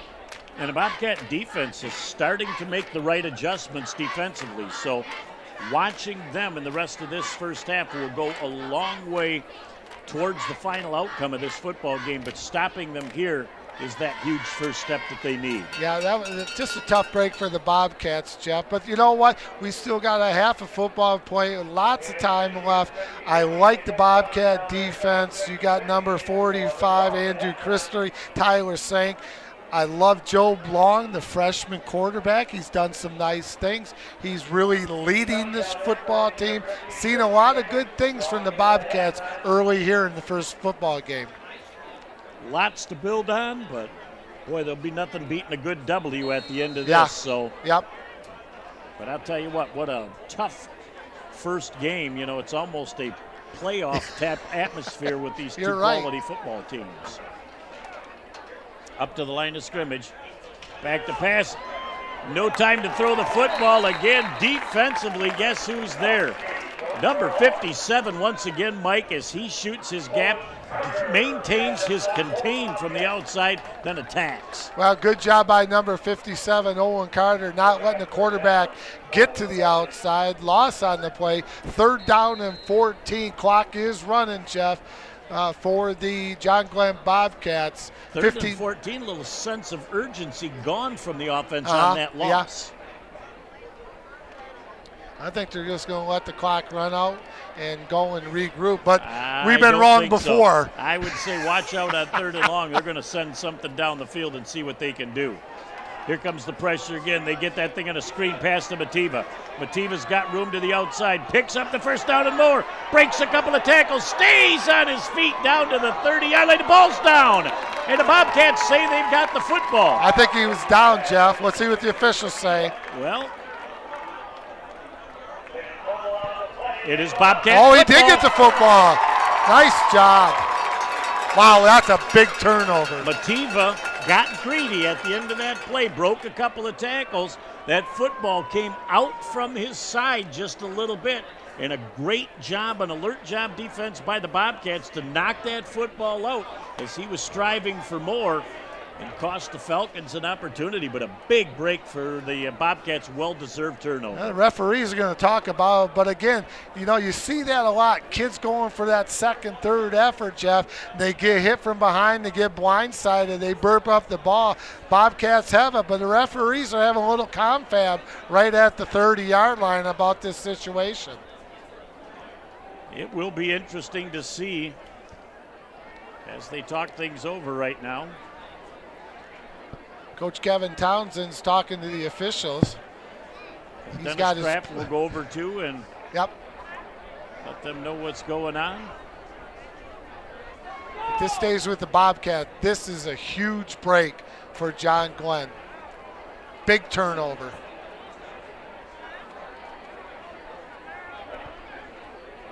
All right, now what I am going to surmise happened here is an inadvertent whistle. Okay. And an inadvertent whistle will allow the offense to take the result of the play or replay the down. They are going back to the original line of scrimmage, and I believe that's the only thing I can come up with that would justify what they're doing right now. Got it. Well, and if Coach Corey agrees too, then I got to be right. You know, even if I know I'm in the top 2, that's got to be a beautiful thing. You're 1 for 1 so far this year, my friend. So, and I'll tell you what, this is something as an official that will make you crawl into the ground because you are taught and you are taught and you are taught, but it happens. It does happen. That's why I just said it's the first game of the year, but the 2 options were then given to the offense, result of the play, which was a fumble they didn't want, or replay the down. They go back to the line of scrimmage with 24.4 ticks left, and they're going to have their hands back on the football, but they are still 57 yards from pay dirt. Well, tough break for the Bobcats not getting the ball back, but a good break going back to the original line of scrimmage. I didn't officially see Dennis Kraft with the signal for that inadvertent whistle. I'll spit it out here. It's our first game, too. Yes. Jeff Doan and Mike Wisdala, along with you. Nick Page is doing our producing. And how about the big fella upstairs doing all the camera work? Jeff Hildebrand pushing all the right buttons up on the roof of the press box, Jeff. He's got a great night. Oh, yeah. Beautiful night to be up doing the camera work. He might not say that in October. He might say it's a good thing we're up here for the first game of the year. So it'll be 3rd down and 10. Now the officials want to make sure they know what's going on. So what we've got now is we've got a situation where I believe it was third down and about 15 or 16 yards to go for the first down. So now they've got the third down box where it needs to be. They just need to move the sticks back, and that's where they've got the 5-yard clip. But the problem is that 5-yard clip was picked up when they said that the ball was turned over. They don't have that point of reference to the farthest solid 5-yard marker from the first down box, if that makes sense. It's about right where it should be, Jeff. This is the original line of scrimmage. Third down and about 13 yards to go.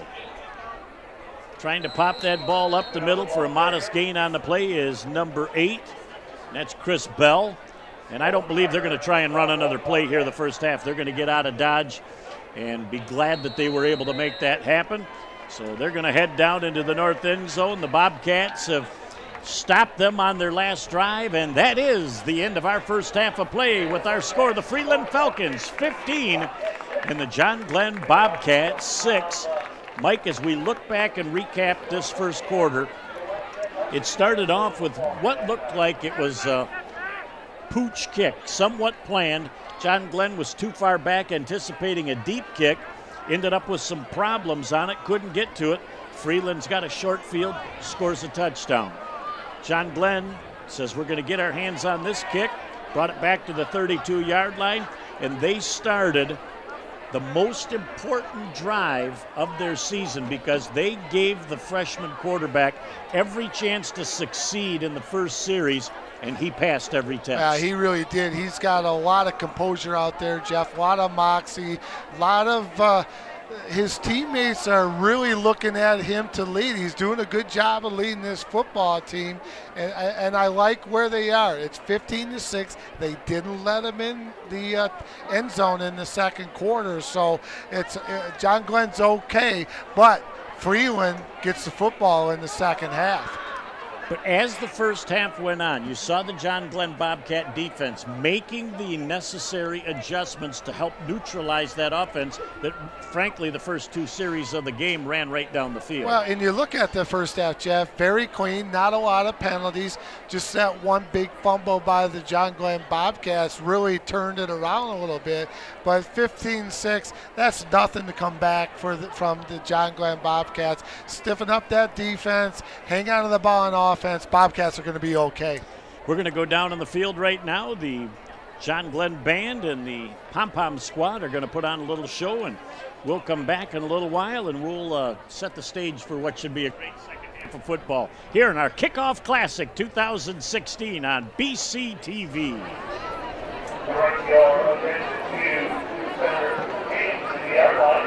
Now performing your John Glenn Pom-Pom Squad.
Good evening and welcome back.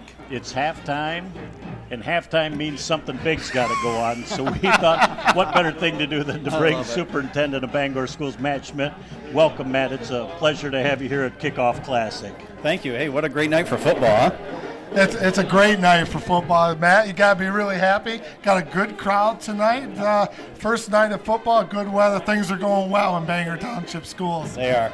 Excellent start to a year.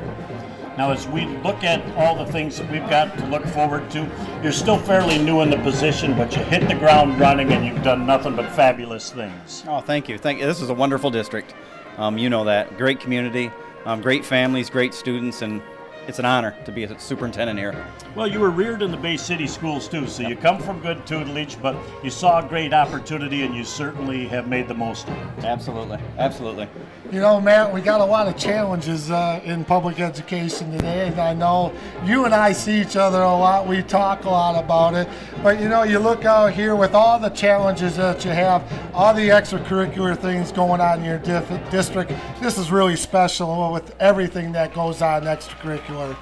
It is. It's a tough profession right now. You know that. Oh, I do. A lot of stress, but I'll tell you what, all that gets put to the side when you come out here and you see the kids, you know, in their environment, just having fun, being competitive, and that's what we want to see. Yeah, the football, the plays, the band, the pom-pom. You know, there's a lot of good things going on with kids today in high school, and this is a small part of it, isn't it? It really is. You know, student athletes are kind of the backbone, though, I'll tell you. Yeah. And we hope more people come out. I mean, it's great to play a local school. It's nice to see a great turnout by Freeland, and we love it when it's like this. Yep. The other thing I love coming to this place, the support of the alumni. This is a rich tradition program. The alumni come back and they love to support this program. And no doubt about that. I spent the first half downstairs sitting next to John Luke, a legend here in Bangor. He sat? He did. Little anger here and there, you know, depending on the play, but no, just amazing to see all the alumni come up to him, the interactions between alumni, and you know that's the beautiful thing about football. It brings everyone together. It's something everyone rallies around. It doesn't matter if it was 30 years ago or 2 years ago. It's a family. Yeah. Absolutely. Well, we went down into the concession stand at halftime. Coach Beisel, the old football coach of Bay City All Saints, he's in the crowd. I shook hands with Coach Luke. Coach Paczynski's in the house. Wow. Tim Levast was in the house. So, you know, this was all about everybody getting together. First game, a lot of exciting things going on. This is what high school athletics is all about. It is, and you know the nice thing, you mentioned coaches from different programs, and we all come together. It really is a brotherhood, not just with alumni, but you get other coaches, retired coaches come around. They just want to see football. They just want to be around kids. And, you know, sitting next to John Luke downstairs, he says, you know, I just miss being around kids. Yeah, and you know, we're very happy. You have treated us well, been very hospitable. Troy's doing a nice job. Really, we couldn't pick a better place to be for our pilot program on Bay County 10 TV than tonight. We're really pleased that you let us be part of it, brother. I'll tell you, this is awesome. This is awesome for kids. Yeah. It really is, and for our school district and our community. For you guys to be doing this, it's fantastic. Thank you. We really appreciate it. And I'm also vastly impressed with your facility here, how it's transformed from a football field into a real stadium and a real point of destination. Yeah, and you know, that's one of the things, you know, when I was in a neighboring district, I always drove by Bangor and just so impressed with the facilities and the commitment to keeping the facilities up, which isn't easy. Yeah. I'll tell you, being in this position now, it takes a lot to keep facilities up like this, and this is gorgeous, but really the whole complex, I mean, it's amazing. Well, and you look at, like we were talking about some of the struggles, you got to balance that out with the financial side of it. You know, you got this great field, but you got to make a balance and make sure everybody's getting a piece of the pie. Great facilities. They do you got a great staff here, Matt. Oh, we do. You And really a great grounds crew. Yeah. I mean, they're on it full time, and I'll tell you, you can see by looking out there, just beautiful results. Well, think back in 30 years and say, I was the halftime special at the Kickoff Classic. If you're honored by it, we're doubly honored to have you. It's a pleasure. You're a class act. We wish you nothing but continued success here in the John Glenn District. Well, thank you. This really is the highlight right here in my life. Being with Jeff and Mike on Bay County TV, nothing gets better than this, I'll tell you. Easily impressed, but we'll take it. Well, I'll see you next week. We'll talk. You don't have high standards, do you? No, not at all. Appreciate Thanks, guys. Thanks, Matt. Thanks a lot. Always a pleasure, my friend. Good seeing you. Enjoy the rest of the game. All right, as we continue, that is one quality individual. Oh, he's a good dude. And we will now set the stage for what will be the second half of this game, Mike, as we look and see how the first quarter and the first half started. John Glenn defense was put to the test. They answered that. We know they can move the football offensively. I really look for a great second half. Yeah, I really do too, Jeff. They didn't really do any bad things. They just that one fumble really hurt them. They're not in a lot of bad shape here. 15-6 is nothing. They can come back from that. They just gotta hold off the Falcons here when they get the kickoff, get that ball back, put it in the end zone, tighten up that defense just a skosh, and they're going to be fine. And you know, Joe Blanc, I'll tell you what, that young man is a good quarterback for a freshman. If you wouldn't have known he was a freshman out there, Jeff, you would have thought he might be a second or third year varsity player. Well, when he looked off the safety on the pass to Nick Volk for the touchdown, that's something a lot of seniors can't do. Yep. He made that happen. Then he was able to finish the play with a pinpoint pass. Obviously, Volk had to catch it. Volk had the easy part. He put it right chest high into the hands where you're taught, finished it off. And that first drive, when they set Long up to succeed, that was the make or break series to me for the year, because as a coaching staff, you're under a lot of pressure when you name a true freshman as your starting quarterback on the varsity. Well, they got him into his comfort zone. They didn't do anything that he didn't feel comfortable doing to start this football game. Roll out, little dunk down, 10, 12 out. You know, they got him comfortable in the offense. First time he's gone up against probably a different colored jersey, most of his own teammates, but really it has been, he had the scrimmage, but it's been mostly his own teammates. So I like his moxie. He's comfortable. He's leading this team, and he's got the respect of the other players on this team. You know, it's not easy walking into a varsity locker room as a freshman and being the starting quarterback. That's tough, but he's handled it well. I think he's got the moxie to make that happen. Christie defensively has been incredible. And you've got Volk, Valaire, and Hanover offensively that have just given them enough of a mix, along with the decision-making of Long, to make which should be a real special second half. Yeah, this is a good football team, Jeff. They just got to tighten up a few things here in the beginning of the second half. They're going to be fine. I like the way they're going. The coaches aren't panicking. They're not throwing some wild plays out there. I like this football team. They're going to be successful tonight and for the next 8 games. Well, and I think that's the important thing that you need to really look forward to when you look at this football team and the way they started, because that freshman quarterback, had he not succeeded in the first few series, could have been tough on him personally, could have been tough on the coaching staff with that decision. There could have been a lot of second guessing, but they took all of that out of the picture in the first drive of the game. Yeah, he set the tone for himself right out of the box, Jeff, and my hat's off to the coaching staff to keep him in that comfort zone, not throw anything too wild at him. They probably had 15 set plays already gone over in practice for the week, so they had it all set up for him to succeed. And I love the way that kid is, the way he throws it, the way he runs it. And guess what? We get to see him for 4 years. That's going to be special. That will be fun to look back and see it in the highlight of him in the next 4 years and the progression of our halftime guest in the next 4 years, too. I mean, this is just big all the way around. I'll tell you what, Matt Schmidt is one quality individual. I've worked with Matt for many, many years, and he's all about kids, and he does a great job here. Every time I'm in a meeting with him, we always talk about our old times in the Bay City, the new times in Bangor, me with the ISD. He is a quality individual. Bangor's got a good one here. And we think he's poised to stay for a while, I think so. I hope so. That would be a win for everyone.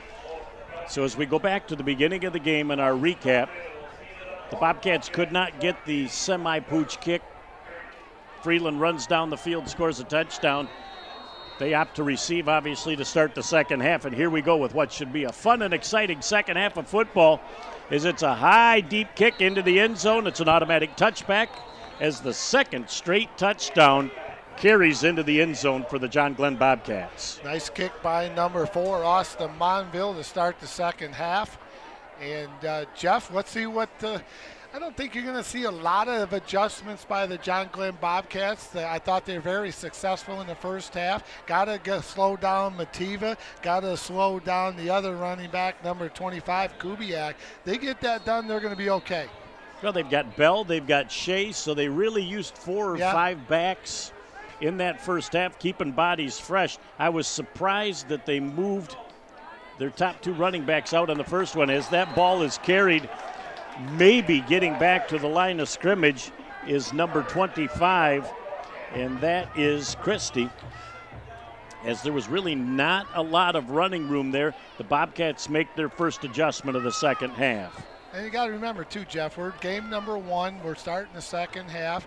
Kids still kind of knocking the rust off, got a little excited. You know, this is a big time of year for high school football. They've been waiting for this for a long time. That was Kubiak. My apologies on that play. Ball carried again as Kubiak comes upfield, picks up a nice gain on the play, and finally brought down on a touchdown-saving tackle by the Bobcat defense. Number 1, Brandon Valier, in on that touchdown-saving tackle. Jeff, you are absolutely correct. Third down and long 2 for the Falcons. When you hear Hanover or Valier on that tackle, those are the 2 safeties that are the last line of defense. They get to that level, that is not good. Good for the Freeland Falcons, bad for the John Glenn Bobcats. As they load up 7 on the line of scrimmage again with 2 linebackers and 2 deep backs. Trying to stuff this offense. Christie is blasted at the line of scrimmage. Wow. As the Bobcats came from the defense, and it looked like an initial hit came from number 73 defensively and finished up by Christie. Jonathan Hardy, number 73, in on the tackle. We've called his name a few times tonight, Jeff. He's a big fella on that defensive line. Love the way he plays. He looks like he's about in the 6'4", 6'5" range. The nose tackle for the John Glenn Bobcats. Had a nice game so far. Mativa just gets it up for the first down. Christie going to the outside. Look at him move the pile as he stays on his feet over the 45 to the 47-yard line. Boy, he finished that run with style, Mike. In on the tackle again, number 73, John Hardy. But, that was a nice run by the Freeland Falcons. Jeff, first down at their own about 43-yard line. John Glenn still showing signs of making the adjustments they need, but Freeland just has so many offensive options on that team. Well, we got to give a little love to the big fellas up front on the offensive line, Jeff, for the Freeland Falcons. Great blocking at the initial zone of attack. Trying to come down the field again. Nice tackle by the John Glenn Bobcats. And that's Nick Volk, number 9, hits him at the line of scrimmage. Volk was coming kind of from an angle, couldn't really square up, so he brought him down, but the ball carrier runs for another 3 yards. Kind of looked like the old 6 drive right there, if you remember that play, Jeff. From all too well. Base of the All Saints. Coach Beisel, who's in the house tonight, ran the tee. John Loop ran the tee. Elmer Engel ran it for Ray Dombrowski, my old coach. So boy, very just familiar. Named a lot of success. Second down, 6 yards to go. Nice job on the right side as Christie slams the door on the ball carrier, number 8, as that is Christopher Bell. And he picks up about 2 yards on the play.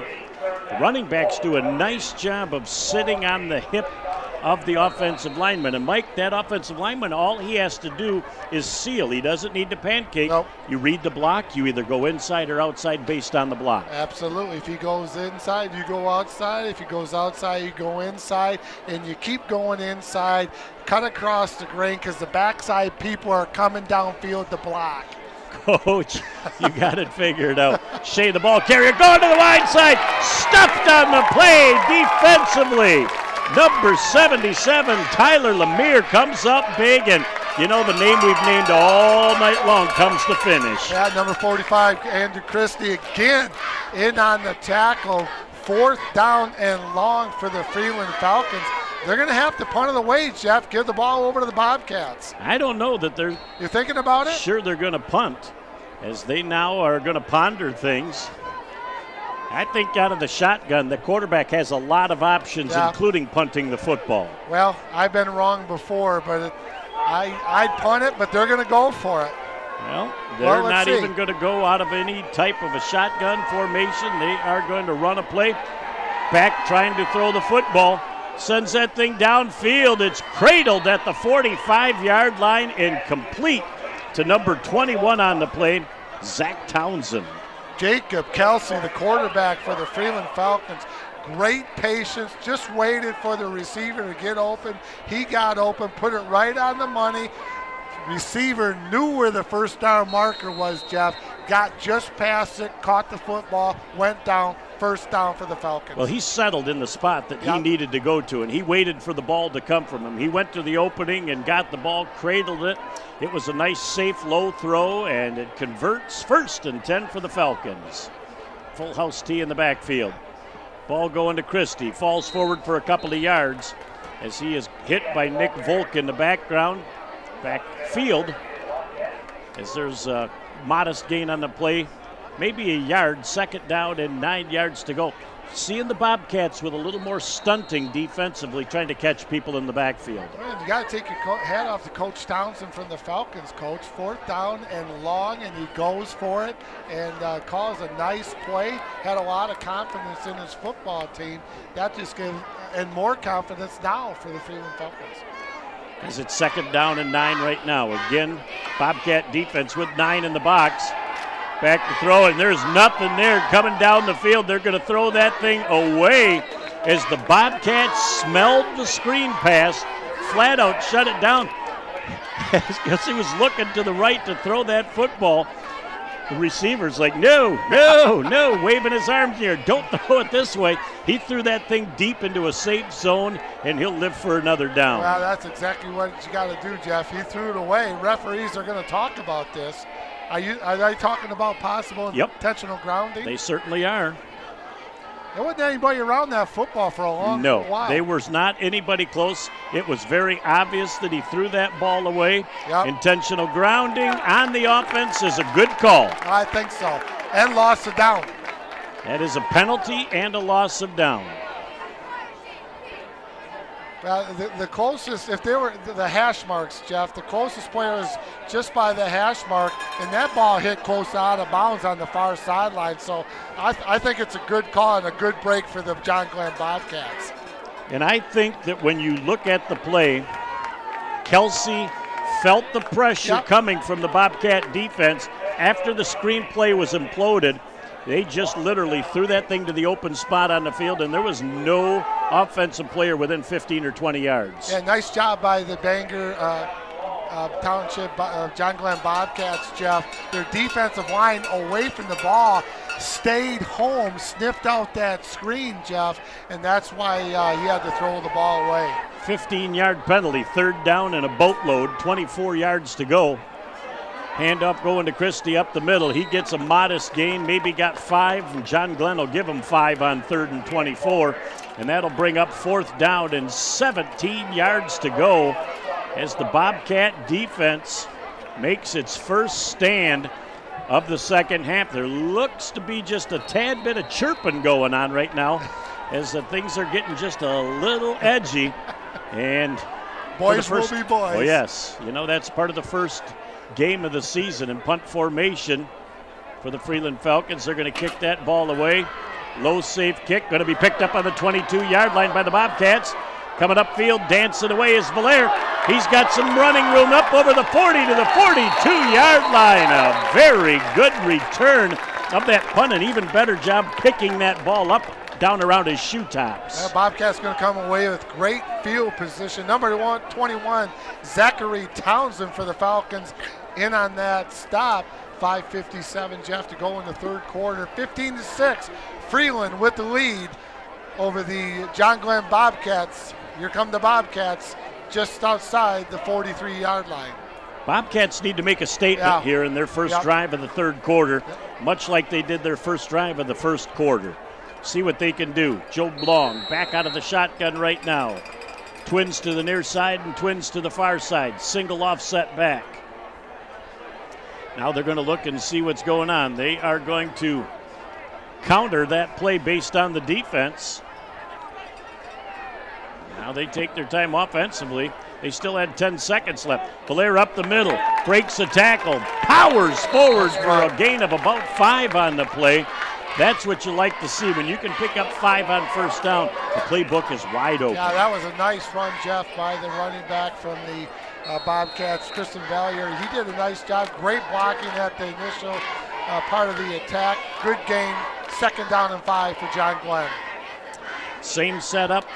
Offensively, they're trying to spread the defense out, try and hit something between the tackles. Joe Blanc back to pass. He's got some running room right now. The defense really shuts it down. Mativa was sitting there in the spy position, and he had Long, and he shut the hole that Long thought that he saw. And there's a loss on the play back of about 3 yards, back to 3rd down and 9 yards to go.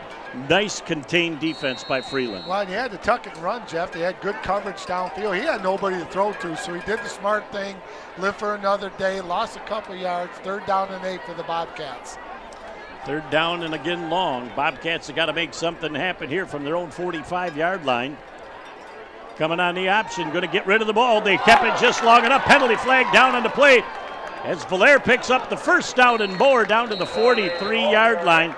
When that flag is thrown by the referee, though, he is looking into the backside of the offensive line, and you are going to have a holding call. But the way Long ran that option play, really the 2nd time we've seen the option in this ball game. First time, didn't need to fake it. Saw the gap, got the 1st down. This time, waited till the last split second, drew the defense. Blair gets the ball, goes around the corner. And a holding call is going to negate all of that. And the key to that option play, Jeff, is that they had good spacing. They didn't get too close to each other where the one defensive guy could cover 2 offensive guys. Good spacing. He waited, flipped it out there, had the 1st down, but got caught for the holding. Going to take him back a few yards. So 3rd down now and about 18 yards to go. They got to come up with a big play to make this one happen. They're going to run trips to this side of the field. Man coverage, as they're going to send that thing down the backside. Pass just over the intended receiver. Looked like the defense was pawing on him a little bit. Lucky they got away with the no call. Yeah, the referee was right there, Jeff, going down the sidelines. But Long threw a nice pass, nice spiral, very long. He's got a very strong arm. 4th down and 18 for the John Glenn Bobcats. They're going to have to punt it away. So the defense has come up big for both teams to start our 3rd quarter of play. The John Glenn Bobcats, as you just said, Mike, will be forced to be in a punting situation. Montville will punt for the Bobcats and a single back for the Freeland Falcons. It was a high kick again. Wow. It's not turning over very well, but a nice Bobcat bounce gets them another 9 yards after it hits. The snap was a little bit high, but Montville does a nice job getting it up, getting that forward roll after it hits. That's and nice with catch. 4:24 left in the 3rd quarter, unlike the first half, Mike, both teams scored on their first possession. Defenses came up with big stops. Yeah, nice job by both defenses to start the 2nd half, Jeff. It'll be 1st and 10 for the Freeland Falcons at their own 24-yard line. Still 15-6. Freeland with the lead over the John Glenn Bobcats with about 4:24 to go in the 3rd quarter. Boy, and again, looking down, you got to be impressed before the school year even starts to see crowd. this many faithful. And again, as Matt Schmidt pointed out, Freeland brings a nice group with them as well. They always got a good following over in Freeland Falcon country. Full house in the backfield. Nope, they've got now Bell in motion to the wide side. Look at that, right into the middle of the field. Bobcat defense made 2 or 3 substitutions on this series, bringing fresh bodies in at the point of attack, neutralized the offensive line, shut the door on Mativa, and held him to maybe a modest 1-yard gain. Yep, nice job by the whole Bobcat defense right there, Jeff. We'll call it about gain of 1, 2nd down and 9 for the for the Falcons at their own 24.5-yard line. 3 minutes and 45 seconds and counting left in our 3rd quarter. Another briskly played quarter of football. Split backs with a wing to the near side. Bell in motion to the wide side. There goes Christie up the middle, breaks a couple of tackles, hanging on for dear life defensively is Kubiak. number 13 of the John Glenn Bobcats with a touchdown saving tackle. Well, number 25, Max Kubiak, again, the ball carrier, went out close to the first down, did get the first down with 3:20 to go in the third quarter, got the first down. 1st and 10 for the Falcons, Jeff, at their own 35-yard line. Kubiak's a nice-looking running back. They run the ball hard. Well, he's a guy that can go coast to coast, it looks like, on that offense. They go back to the full house tee. Coming with the student body right in the sweep, trying to get around the corner. Picking up about 12, 14 yards before he's knocked out of bounds by Christie again. Is that ball carrier, and that is number 8, Chris Bell. So Bell getting into the action. Now Shea coming into the ball game, number 3, as he will relieve Bell. And they just keep bringing in fresh bodies, Mike. And when they've run that student body left or right, they've had success and they've gotten the corner. They threw a lot of white jerseys at everybody right there, Jeff. He just had to be patient, pick his hole, cut it up, and get what he could. But he got a first down, 2:58 to go in the third quarter. Freeland with an impressive drive right here. Another 1st and 10 again. John Glenn trying to stack the box. Just bullying forward. The ball carrier on the play is Kubiak. Kubiak just continues to be a beast running that football. And the first person that hits him is normally not the person that brings him down. Number 57, Owen Carter, in on the tackle. Again, nice yardage gain on first down. Got about 5, Jeff. 2nd and 5 for the Falcons in Bobcat territory. Their second offensive possession of our third quarter. Split backs with a wing to the wide side of the field. They're on the near hash. Motion coming, comes it back to pass. He's got time to throw the football. Shea's open, and the ball could have been picked off, but Hanover had it slide through his hands as he was more intent on a wrap up and a tackle, but that ball popped free and went right through Hanover's hands. Still good defense. It'll be 3rd down and 4. Look at the hot potato over there by those two players. You take it, I'll take it. You take it, I'll take it. Nobody's going to take it. Incomplete pass. 3rd down and 5 for the Falcons. Well, when you look at that play, the quarterback, Kelsey, really waited a split second too long to get that ball out and allowed Hanover to get over there defensively with some nice coverage. Big 3rd down play. Kubiak up the middle. He is just a man-child. Patience on offense, waits for the hole to develop, and then he just flies through that hole. Move the sticks. It'll be 1st and 10 from the 39-yard line as the Freeland Falcons at the 2-minute mark in the third quarter have got an impressive drive going. Touchdown saving tackle by number 1 of the Bobcats, Brandon Valier. Jeff, again, Kubiak with a big hole for that offensive line has done a nice job tonight for the Freeland Falcons. The Freeland offensive line deserves a ton of credit too, they Mike. do. They are just relentless with that 2 tight end and a balanced line offense. They are just sled blocking off of the football. Handoff going right up the middle. Mativa. You notice how many hands Mativa had on the football right there, Jeff? He's carrying it with both hands because this time, you're getting close to that time. You got to try to get that ball burped up and get a turnover for the Bobcats. He's hanging on to it like it's gold. Freeland here with a 2nd down and 6 has probably got 2 plays left in the first half with a $1:10 and counting left. As this third quarter flies by, the John Glenn Bobcat defense has got to fight off a little bit of tiredness as they go to make a big stop. Handoff goes to the big fella, breaking a couple of tackles. Mativa might have picked up 3 yards on the play, but I'll tell you, he's never worked harder in his life for 3 yards than he did there. Boy, Hardy had him behind the line of scrimmage. He just kind of spun off him. Then he got a couple more yards and a couple more and a couple more after that. Great 2nd and 3rd effort by Mativa. 3rd down and a long 4 for the Freeland Falcons at the Bobcat 32-yard line. I think the Bobcats bring the house on 3rd and 4 here. Yeah. Hope that they can get them in a lost yard situation in 4th down and long. We'll find out what happens right now as the Freeland Falcons, with 20 seconds left, unless there's an incomplete pass or they're out of bounds, this will be the last play of our third quarter. Split backs. Bell gives that ball off.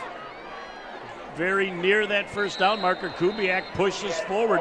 His thrust at the end will pick up the first down.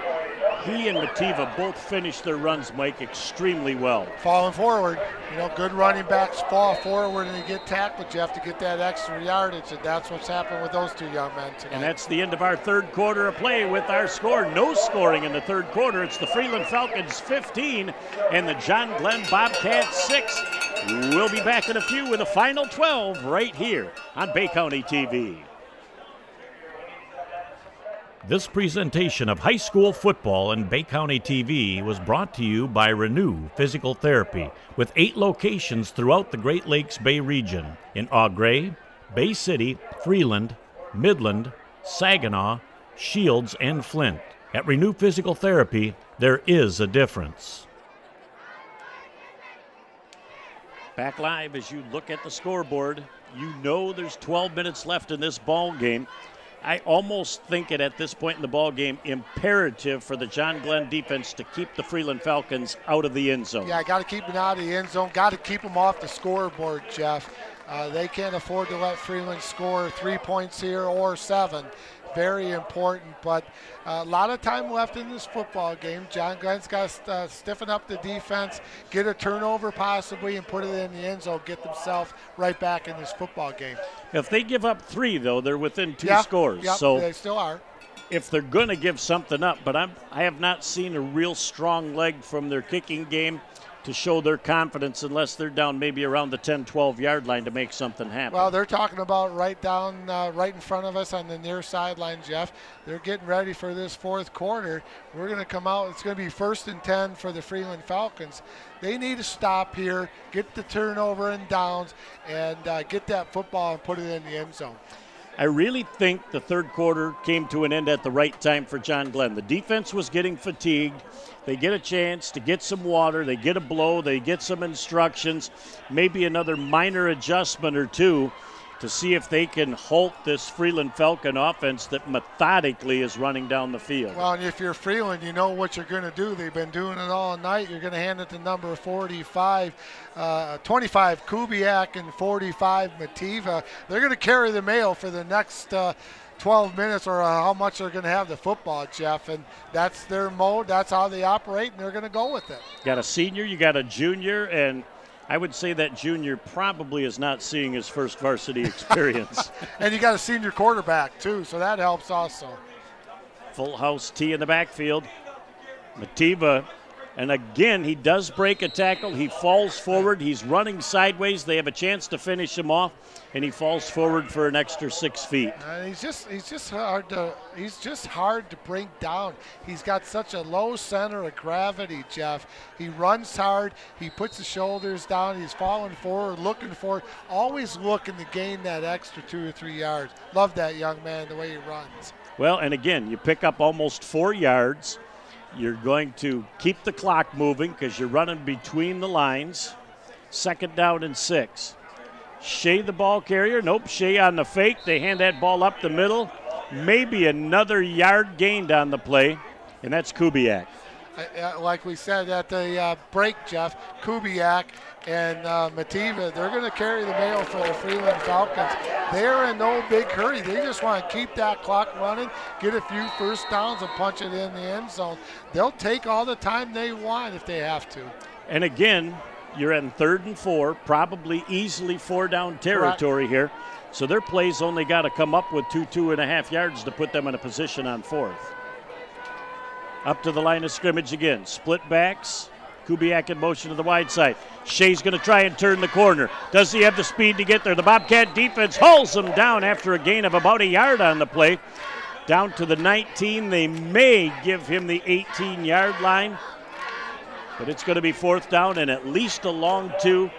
No doubt in my mind that the Freeland Falcons are going to go for it. You know what I'm going to call this? The first key play in the ball game, as the John Glenn Bobcat defense has got to come up with a stop here if the Freeland Falcons get that first down and hit pay dirt it will be virtually impossible for the John Glenn Bobcats to come back with 3 scores in the fourth quarter. Here could be the play of the game. Full house tee in the backfield. Bobcats are selling out. They're going to go. Shea goes up the middle with the ball carry, and he is not even close to the first down. Their smallest running back runs the ball on 4th and 2, and the Bobcat defense comes up big. That's a big turnover on downs right there for the John Glenn Bobcats, Jeff. There's a lot of time, 9:47 to go in the football game, and it's turned over to the Bobcats 15-6. Big, huge turner of events right here for John Glenn. Boy, there's others up here that may be questioning that call as well, but how do you question a successful coach like that? He had a play called. I think John Glenn Bobcats just hit every single gap defensively and shut that play down. Good defense. They called it, made the tackles, and that's why we're up here, and the coaches are down there, Jeff. 1st and 10 for the John Glenn Bobcats. Having to put a couple of scores on. Joe Blong coming to the near side of the field. Throws that ball over. Hanover running upfield before he caught that football. He did a nice job of coming back to the quarterback, but you have got to secure the football before you spin. When you spin, your eyes go off the football, and that ball goes down on the turf. And he had hands open, Jeff. He just took a peek and looked upfield, dropped the ball. 2nd down and 10 for the Bobcats at their own 18-yard line. Nice play call, though. 2nd down again and 10 yards back to the line of scrimmage. Blitz package coming on. Trying to flip to the outside. Belair trying to turn around the corner. Nice open field tackle after about a 6-yard gain by the defense, and that is going to be Shea or Martin getting in on the play along with number 25 also, Jeff. And Chris Bell. So they had players flow into the football. Big play right here, Jeff. Big play for the Bobcats. Got to convert. 5 yards to go. Almost in a situation where they might need 2. Long trying to get to the outside. He does get there. He throws that football away. It's tipped and going to fall incomplete on the play. Nice sportsmanship by the defender from Freeland, helping Joe Blong up. But we've got a 4th down and 5 now with 9 minutes left. Almost have to in this spot on the field punt. Unless you got a little fake up your sleeve. Well, let's see. Oh, boy. We'll find out in week 1 who's got what going. You've been putting your coaching hat on a lot tonight, my friend. Well, we'll see if you've been working on something for 3 weeks for a situation like this. This is it. No time like the present to have an opportunity to pull that out. And they go over stuff like this, Jeff. They go over situation, 4th and long, and then you got to play specifically for this situation. Joe Blong going out on the wing right now. Are they going to try a double pass?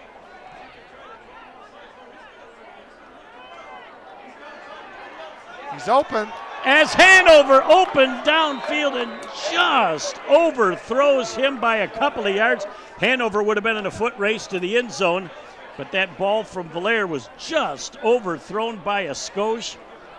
And that ball goes over to Freeland on downs. Great play call. They just couldn't finish the execution. A situation for the coaching staff. They drew it up. They knew what they wanted. It was executed very well. The pass was just a little bit long. Turnover on downs. 1st and 10 for the Freeland Falcons at the Bobcat 34-yard line. 8:59 left in the ball game. Talk about big stop for the defense on the last series for John Glenn. They come right back out after a 3-and-out and have to try and shut them down again. Mativa to the outside. The big Bulls got some running room. Breaks a tackle. 15-10. 5-4-3-2-1. He's into the end zone. It's a Freeland Falcon touchdown. Wow. Big fella broke a couple of tackles at the line of scrimmage. Had just enough speed to the outside. It's a John Glenn Bobcat defense trying to pinch. And when they did not get that point of attack tackle, they were nobody back. Well, and something we haven't seen out of Mativa all night was a little burst of speed as he got around the edge, got to the corner of the end zone. 21-6. Freeland Falcons with the lead. 8:50 to go in the football game. The attempt for the extra point. It's a nice exchange. The kick is up. It's long enough. And it's good. We have timeout on the field with 8:50 left in our ball game with our score The Freeland Falcons now 22, and the John Glenn Bobcats 6. We'll be back after this word from our exclusive sponsor, Renew. This presentation of high school football and Bay County TV was brought to you by Renew Physical Therapy, with 8 locations throughout the Great Lakes Bay region in Eau Gray, Bay City, Freeland, Midland, Saginaw, Shields, and Flint. At Renew Physical Therapy, there is a difference. Back with the Quizmeister, Mike Guzdala, along with myself, Jeff Doan, Nick Page, and then we got Jeff upstairs that's making it happen, doing double duty up there tonight. Yeah, he's running 2 cameras, 1 guy, 2 cameras. Can't thank Jeff and Nick enough for helping us out tonight. He had it all set up when we walked in. Been a great football game. Freeland really playing well tonight, Jeff. Well, Jeff Hildebrand upstairs is the coolest of us all because he's in the open air, but there might be a couple of skeeters up there. We'll find out after the game if he thought that was the best idea, but he is doing double duty and a sensational job as Nick is doing the production in this game tonight as well. There's a little pooch kick again. Will be taken down. Looks like we're going to have an offsides penalty on the Freeland Falcons. We're going to do a re-kick. Now this is exciting. This is really exciting because this is the only opportunity during the football game where the back judge gets to make the call. He's going to march off the 5, and I'm going to tell you what, he's going to look to the press box proud as a peacock, and he's going to get to give the offsides call. I hope he doesn't blow it. Come on, Mr. Brown. Give it. Oh, he had his moment of glory, and he just did the initial signal. I would have made that look Hollywood-esque. Backing it up from the 35, though, as the John Glenn Bobcats pick that ball back up at their own 19-yard line. Valaire's got to get by the first wave, and he'd have an opportunity for a big return. They swarm on him at the 28-yard line, though. And the John Glenn Bobcats have got to come up with some instant offense, Mike, here in the fourth quarter. Nice open field tackle by number 5, Matt Bauer of the Freeland Falcons. It's going to be 1st and 10 for the Bobcats at their own 27-yard line. Make it to 28. We've got 8:44 to go in the football game, Jeff. 22-6. Freeland with the lead. As they come up to the line of scrimmage, you may need to change some of your offensive play calling now. They're going to have to open things up and take some chances. We'll find out now. Long out of the shotgun. Goes back with some time to throw the football. He gets rid of the football. It's complete to the outside. And I'm trying to look and see on the wide side. Number 4. That looks like number 4, thank you. And that is Austin Monville, the reception. Those single numbers are hard to find at this time of night on the wide side of the field from the Bobcats, but that's why you got the peepers on. That's why I asked Nick to bring the binoculars, because I can't see anything anymore, Jeff. Gain of 8 on the field, out of bounds. It'll be 2nd down and 2. Got a little false start on the offense as the offensive line was going to come on a sweep play to the near side. Backside guard and tackle getting a little early pull, trying to get a little anxious out in front to make that block, to make something big happen. Cost them a valuable 5 as it'll go back to a 2nd down and about 8-yard to go situation, as they're going to have to make things happen in a hurry. Boy, you can't give up those valuable yards tough with unforced mistakes. Yep, they had a nice first down, Jeff, and just another tough break for the John Glenn Bobcats. I would say let's look for a little flare pass out of the backfield. There goes another one. Looked like we've got another mistake, as it looked like Freeland was faking a blitz, and they caused one of the offensive linemen to twitch once again. Boy, they have even got the baseball program well represented up here. Coach Jeff Hart's in the neighborhood. Oh, my Lord. Coach Schneider's in here. We are in esteemed company tonight up here in the press box. That's why it's such a pleasure to come into the neighborhood. I tell you what, Matt Schmidt, Jeff Hart, wow, they don't get any bigger than that. Man, I just feel amongst royalty here. 2nd down and 8 yards to go. 2nd and 13, excuse me, as they go back. Long to throw the ball. He's got that thing intended for Volk downfield. We're going to have a little defensive contact as the Freeland defense did just enough to impede the progress of Volk as Nick was going downfield. I don't know that Nick would have quite got to the ball. Thought it might be just a little bit overthrown, but I'll tell you what, great call. They're going to get 15 yards out of this and a first down. Joe Long threw that thing 40, 45 yards in the air, Jeff. Nice spiral. That young man's got a strong arm. He can really throw it, but a big break for the Bobcats with 8:30 to go here in the football game. 22-6, Freeland with the lead here at John Luke Field. Great to see the sticks moving as it's 1st and 10, John Glenn. Bobcats with 8.5 left in the ball game. Bobcats still in this ball game. They've got to come up with some instant offense and see if they can get into the end zone. Boy, I'll tell you. Value's tough run. He is just pounding forward, and he picks up about 6 yards. Mike, you've got to run plays like that once in a while, keeping the defense honest. Yeah, you can't throw it every down. You got to keep the defense honest, Jeff. But that's a nice pickup. Gain of 6, 2nd down and 4. Vallier again, the single back. We're going to have offsides and a free 5 yards, and it's going to give the Bobcats a first down. And again, it gives them an opportunity to run another play in based on the defense that they saw in the previous play. Falcon defense just a little overzealous. You know, we've seen some things that we haven't seen all game, Jeff. Offsides, motion and stuff like that.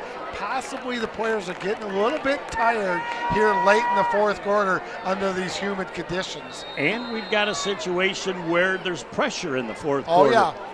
Long going to flip that ball back out. Valyer's got to run downfield. We got a penalty flag, I believe, down on the play, as that is at the point of attack.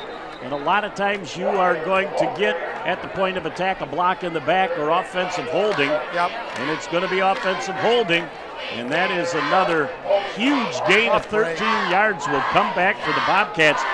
That's at least the second big play, Mike, that they've had called back because of penalty. Yeah, that's a You're tough right. break. With all those penalties, too, fatigue and pressure are the 2 big reasons those are happening late. Yeah, it was a beautifully set up play. They executed that very well. Did Long, good space in between the halfback and the quarterback. But a tough break, got the holding call, still first down. 1st and 15 for the Bobcats back at their own 47-yard line. Because that was a spot foul. It obviously happened 5 yards downfield. So as Mike said, first down and 15. Long coming to the near side of the field with time, pump fake. He's going to go deep. He's got Hanover down deep. Oh! Catch by Hanover! He happens it at the 20-yard line. He just slowed down a step. If he catches that in stride, he's off to the end zone. But at the 7:35 mark of our 4th quarter, a play. Hanover comes up big. How about the freshman with a pump fake? Long pump fakes and puts it all into that throw. Hanover comes up with a 2-hand over the top of the head, hauling it in, saying, I'm not letting this one go by. That was special, my friend. That was a great catch. Twins to the near and twins to the far. Vallier to the outside, and Long had nowhere to go. Nope. Great job of not pitching that ball, because there would have been a further loss on the play had he done that. Great decision by the freshman. Yeah, that was a good job. He didn't want to pitch that and cause another turnover, Jeff. It's to live for another down. They got plenty of time. 2nd down after a 2-yard loss. Vallier again, the offset back. Twins to the near side and twins to the far side. Coming back, he's got in the end zone, he had Volk. And Nick was 1 step ahead of the defense, but the ball thrown just a little bit out in front. And again, when you're coming to the near side of the field, you're not throwing across your body, but without having a chance to plant and throw, your tendency is to air that ball just a little bit too much, and that's what happened. It sailed on. Got just a little bit too long, did sail on him, Jeff. Good thing is, incomplete pass stops the clock. 3rd down and 13 for the Bobcats at the Falcon 20-yard line. At the 6:54 mark, single back again. We've got 1 to the wide side and 2 to the near side. Look at the Long gets away from the first. We've got a penalty flag down as the ball is caught into the end zone, but we're going to have to wait and see what the penalty flag's all about. We've got holding on the John Glenn Bobcat offense again. That is another tough break for the John Glenn Bobcats, Jeff. That's just really hard to overcome. There's a great patience by Long to get the pass to the receiver in the end zone, but another tough break for the Bobcats on that holding call. Well, Long does a great job because the first Freeland Falcon into the backfield had a wide open run at Long. He was able to escape that first tackle, but obviously there were two more coming right behind him, and one of them was held so that he couldn't get at Long. Boy, so tough. At least the third play recently that the John Glenn Bobcats have had to make things happen. It's third down in a bunch right now, third down in about 22. Long back, he's got time to throw the football down the field, in and out of the hands of the intended receiver, number 44 for the John Glenn Bobcats. Number 44 for the John Glenn Bobcats, Jeff, is Tyler Sank. Incomplete pass, 4th down and 13 for the Bobcats with 6:43 to go in the football game. They're down 22-6. Boy, Sank had the touchdown brought back. They went right back to him. Now on a 4th down play, they got to come up with a whole bunch of real estate. Let's see what they've got up their sleeves. Let's see if they can make the big play. We're going to have timeout John Glenn as they're going to take a minute to talk things over. Mike, we're going to keep it right here, as this obviously will come down to be, at this point, the play of the game for the John Glenn Bobcats. Big play right here, Jeff. Got to get the first down on 4th and 13. That's a long ways, but they can do it. But if they don't make it, you know what's going to happen. Freeland's going to get the ball back. Going to be a little bit old ground chuck, as we like to say. They're going to just take a lot of time off the clock, and going to be very tough for the John Glenn Bobcats. Big play right here. If John Glenn doesn't convert on this 4th down in about 23, they are going to be in a situation where even if Freeland goes 3 and out, they're going to take 2.5 minutes off the clock, because they're not going to go out of bounds. They're not going to pass the football. That means that they'll have a long field to come back down, and John Glenn will have 2 more opportunities to score with less than 4 minutes left on our clock. Well, Coach Townsend's telling us Falcons, you got to hang on to the rock because they're going to come after it. They're going to try to stiff it, and don't go out of bounds. If you see you're going out of bounds, get down, keep that clock running, make John Glenn use the timeout. Bobcats are going to come up with something special here. 4th down in a bunch. In motion comes Valier. They're going to try a triple pass to the outside. The pass just over Valier's head, as he would have been about 10 yards short of the first down at that point, but had a seam to go to the end zone. Long just kind of airmailed that pass a little bit. Yep. I think he sent that ball off of the back foot just a little bit, didn't plant forward with the front foot. That ball sailed, and the Bobcats are going to turn that ball over with 6:38 left in the ball game. Tough break. Now they got to come up with a turnover. Got to get the turnover, Jeff. Freeland's going to run the ball, and they're not going to use any of their timeouts. Make John Glenn use it. 6:38, 22-6. Falcons with the lead over the John Glenn Bobcats. Full house tee in the backfield. 2 tight ends in a balanced line, taking their time offensively. Ball carried on the outside. Looking to see, is that a new ball carrier? Yes, number 18. We have not had the opportunity of seeing. That's quarterback. Oh, that's it was Kelsey. With the keeper.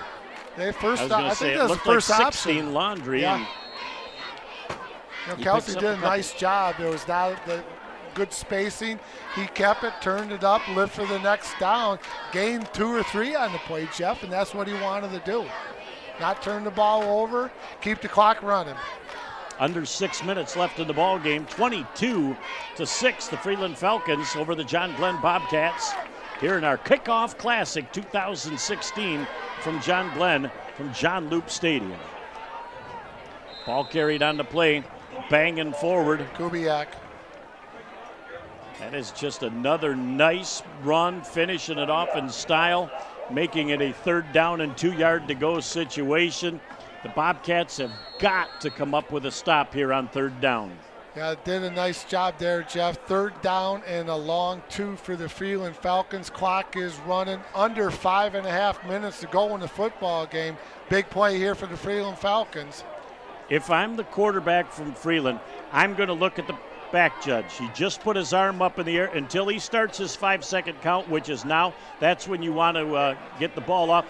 There you go. Mativa bangs forward off of the right guard position and bulls himself into John Glenn Bobcat territory. at the 48-yard line. He's a beast. And on the tackle number 57, that was Carter Owen. He's had a great game tonight, Jeff, in that linebacker position.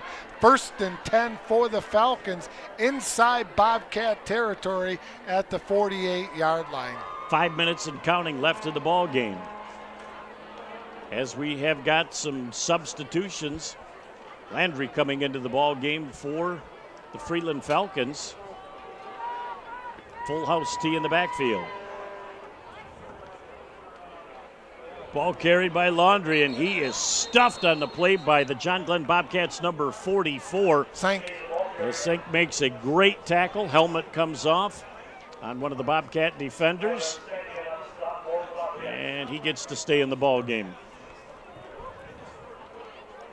So wholesale substitutions by Freeland as they're trying to keep fresh bodies in there. Coach Townsend has one phrase for his running backs: 2 hands on the ball at all times. And they have stressed that because you know you've been watching them all night, Jeff. They've had 2 hands on the football every time they run the rock. Wing to the near side with split backs. Unbelievable that they are thinking to pass this football. Overthrown and nearly nice intercepted by Valaire. Boy, I'm going to tell you, that is a totally baffling call in this game. When you're running the ball, you're moving the sticks, you're keeping the clock moving, and you have a ball that's nearly picked off because it's overthrown. Boy, Brandon just about had that football. Just great effort by that young man, but big break for the Bobcats. Stops the clock on an incomplete pass.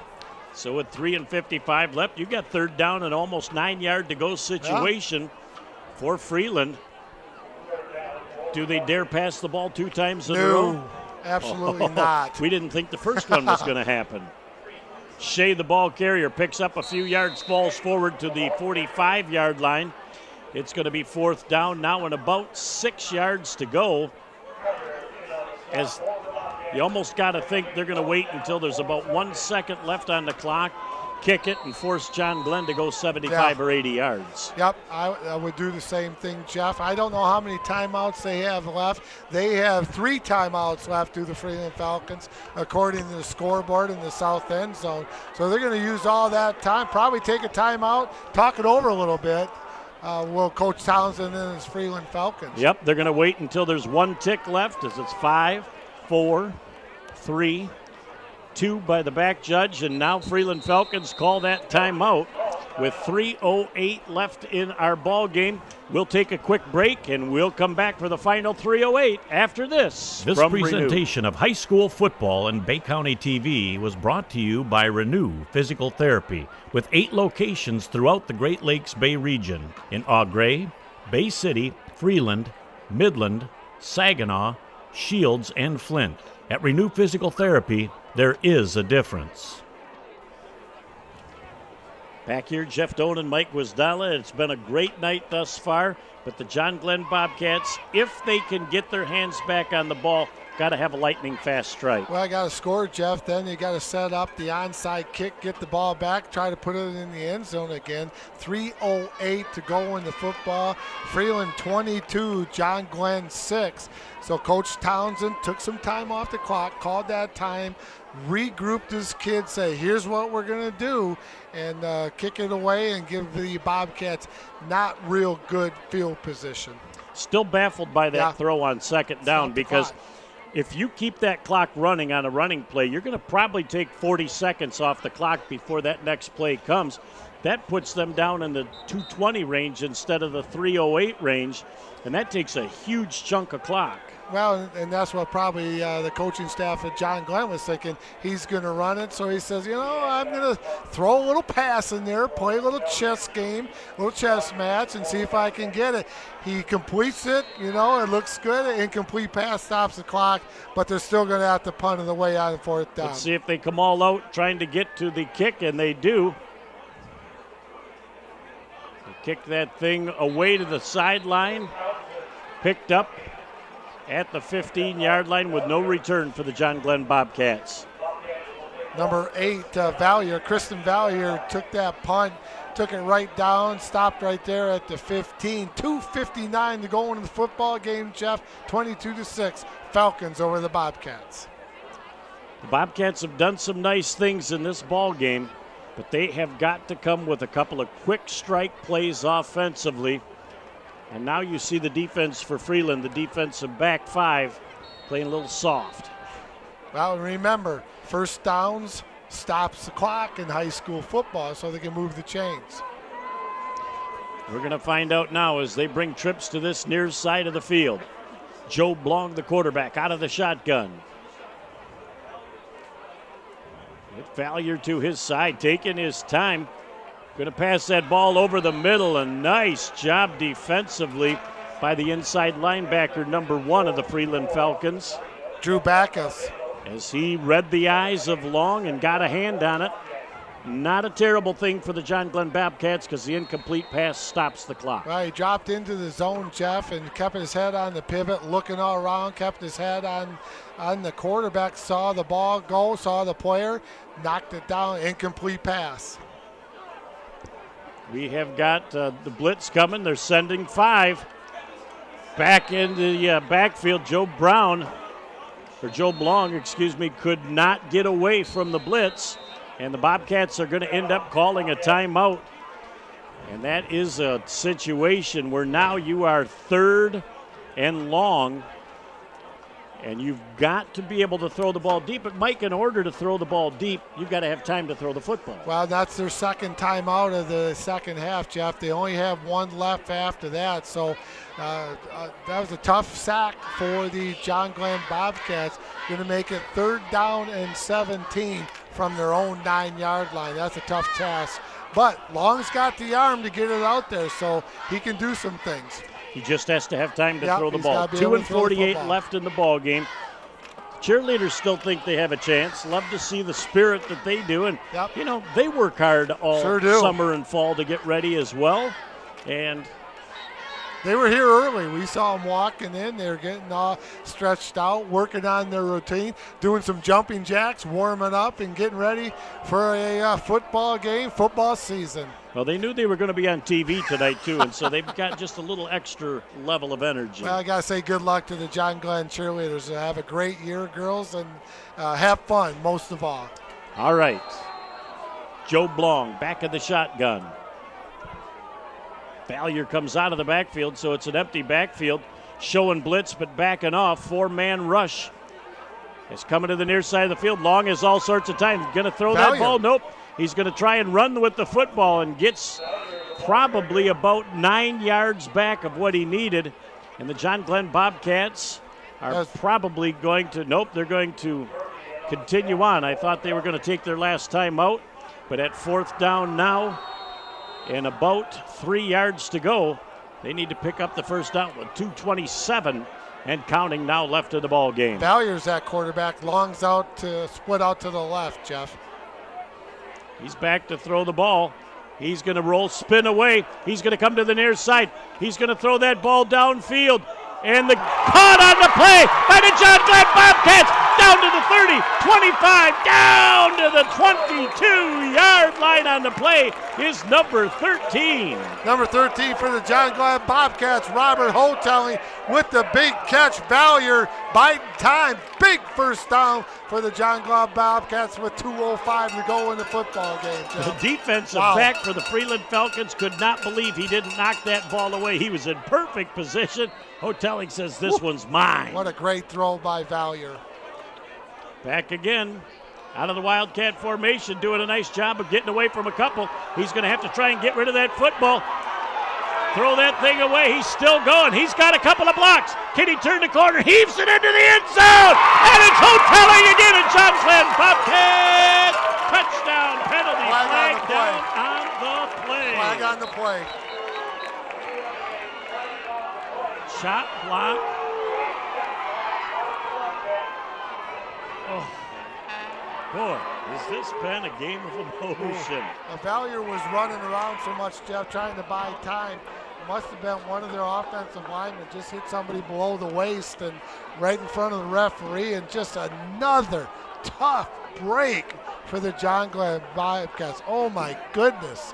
when you look at this ball game tonight, the Bobcats have moved the ball, but they've really shot themselves in the foot with penalties in the second half. And that's the second touchdown they've had brought back, Jeff. So with 1:48 to go, timeout, Freeland. They will take their final timeout, and we're going to keep it right here for this timeout as we look at the last 1:48 of the ball game. It is a situation, Mike Wisdella, that all too often in this second half, the Bobcats have made plays but had things called back because of penalties. Yeah. And it's tough lessons to learn in your first game. Some very, very tough breaks, Jeff, for the John Glenn Bobcats. They've had 2 touchdowns called back, and then a key first down opportunities where they made first down. The yellow hanky came out and brought them back, nullified the play. So they've had to overcome a ton of bad breaks tonight, have the John Glenn Bobcats. We've seen a lot of good things from them, Bill. Yeah. Best of all, I think the adjustments that the defense was able to make in this ball game to neutralize this early potent offense from Freeland. They've done a nice job, Jeff. It's just those a couple unforced errors. They've had some motion penalties that kind of set them back. But overall, I think they played very well. Just had some bad breaks so far with 1:48 to go. There's some time left, and the way Valyer's run around back at that quarterback position, he can make things happen. He's doing a nice job. He could have been sacked at least 4 times on that last play. Kept the play alive, rolled to daylight, and then threw a strike into the end zone for a wide open no-telling, but they're going to have to duplicate the efforts again. If they did it once, they can do it again. Bringing it back up to the line of scrimmage, which is now the 46-yard line. First down in a whole bunch. It's like 35. Long back, he's got pressure coming. He's got time to throw the football now. Going to wing that thing downfield, and it is batted down by the Freeland Falcons. Number 1, that's Backus. Again, number 8. Kristen Vallier is playing the quarterback right now. Long is split out as a wide receiver. Not much time off the clock. 1:41 to go in the football game. Freeland 22, John Glenn 6. Second down and a country mile for the Bobcats. They've got to go all the way down to about the 12-yard line, Jeff, to get a first down.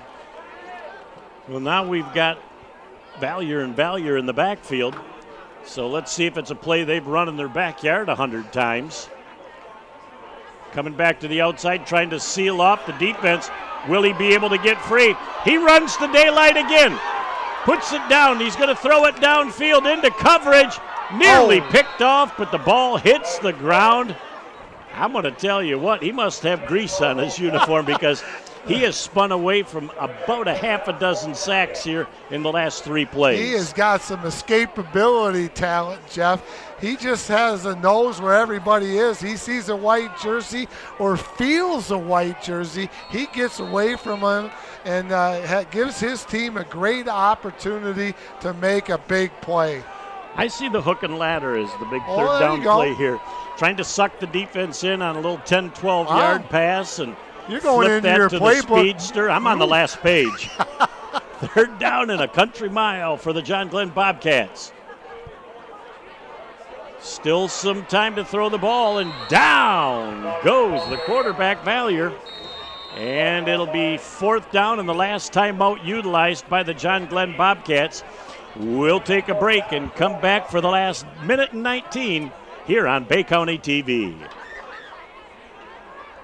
This presentation of high school football and Bay County TV was brought to you by Renew Physical Therapy, with 8 locations throughout the Great Lakes Bay region in Augrey, Bay City, Freeland, Midland, Saginaw, Shields, and Flint. At Renew Physical Therapy, there is a difference. And we certainly want to thank Renew for stepping on board on short notice to be the exclusive sponsor of our first game. Opportunities abound for the basketball season for those folks that want to step forward. So information will be forthcoming very soon about those opportunities. Opportunistic is what we've got now for John Glenn. They've got to find a play that can net them close to 40 yards here on 4th down. Well, and with Valier running the quarterback position right now, Jeff, he's got that escapability. He sees the field very well. He has great vision. They got to come up with a big play about 40 yards, like you said.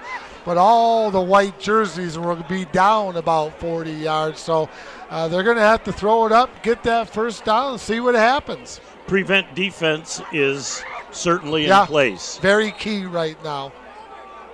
And knock it down. Don't try to intercept it. Knock it down. Freeland coming with just a 3-man rush.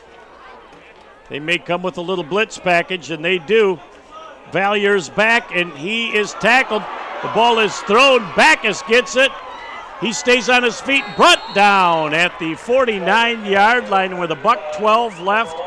You can see the Freeland Falcons now going into victory formation. Well, no timeouts left, Jeff, for the John Glenn Bobcats with $1:12, 22-6. Freeland with the lead over the John Glenn Bobcats.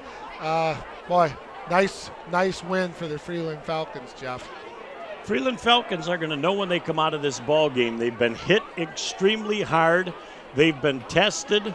Their defense gave up 2 touchdowns that they were lucky that got called back. Yep. So the Bobcats have got a lot more to look forward to in week 2 than what you see from a 22-6 score. Yeah, that's a good football team out of the John Glenn Bobcats. They just had some mistakes at very critical moments in this football game that they could not overcome, Jeff. Shocked that they're in a running formation. I thought they'd go victory, and they will do that. Drop to the knee, so they'll actually lose a yard on that play. It'll be 2nd down and 11, but I don't think they're worried about that stat right now. No, I don't think so. What a nice victory for the Freeland Falcons to start the 2016 football season. You look at that team, Jeff, you go back to last year, 1 game this year, they're 12-1. Good program. They certainly are on that roll, and with 44 seconds left, they're going to wait till the back judge comes up. 10 seconds left. This will end up being the last snap of the football game.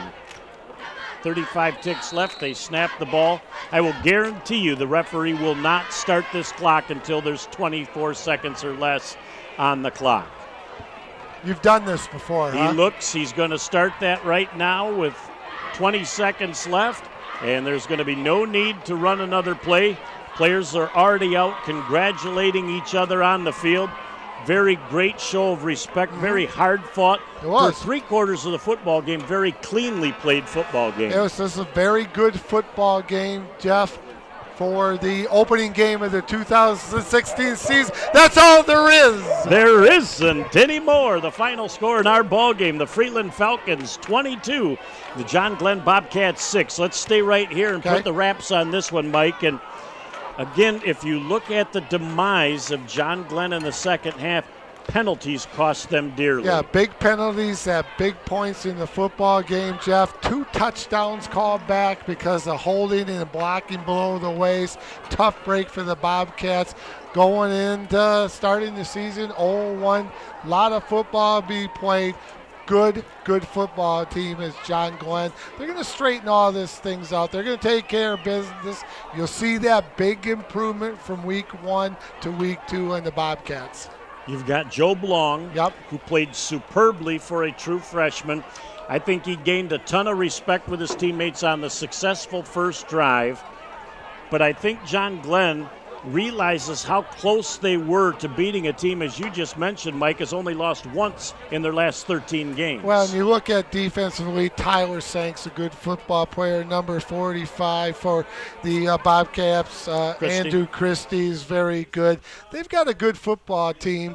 You know, they played a good football team. They were very opportunistic tonight with the Freeland Falcons. They took advantage of the mistakes that the Bobcats made.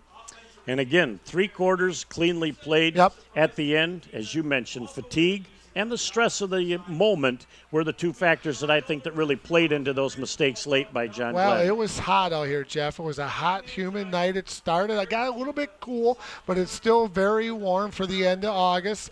And there's a lot of football being played. And John Glenn will take care of everything. They'll get ready for game number 2 next week. Well, Mike, it's been exciting Oh, man. to start this new chapter with the Bay County TV. Nick Page, Jeff Hildebrand upstairs doing a superb job. Harold Beauchamp couldn't be here tonight. Was under the weather, but he'll be with us through the majority of the rest of the year, too. I can't be more excited than I am for what we were able to see tonight and what we will have throughout the rest of the season. Yeah, I think we're going to, take a little break from football. We got this basketball schedule pretty much set. We'll come back in the winter in December. But you know what? We got a great foundation of what we're trying to do here at Bay County TV. As always, my friend, you were on your A game. It was a joy to be back on the TV with you and brought back a lot of memories.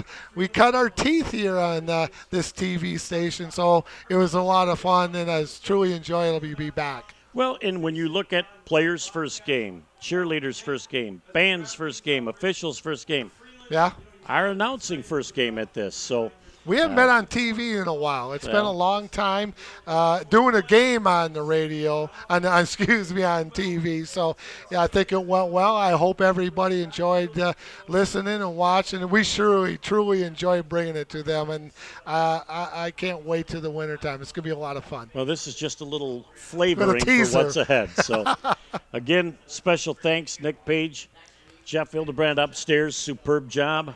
Mike Guzdala, I'm Jeff Doan, reminding you the final score in our ball game. The Freeland Falcons come away 1-0 with a season-opening 22-6 victory over the John Glenn Bobcats. Thanks for viewing tonight, and we look forward to seeing you soon. So long, everybody.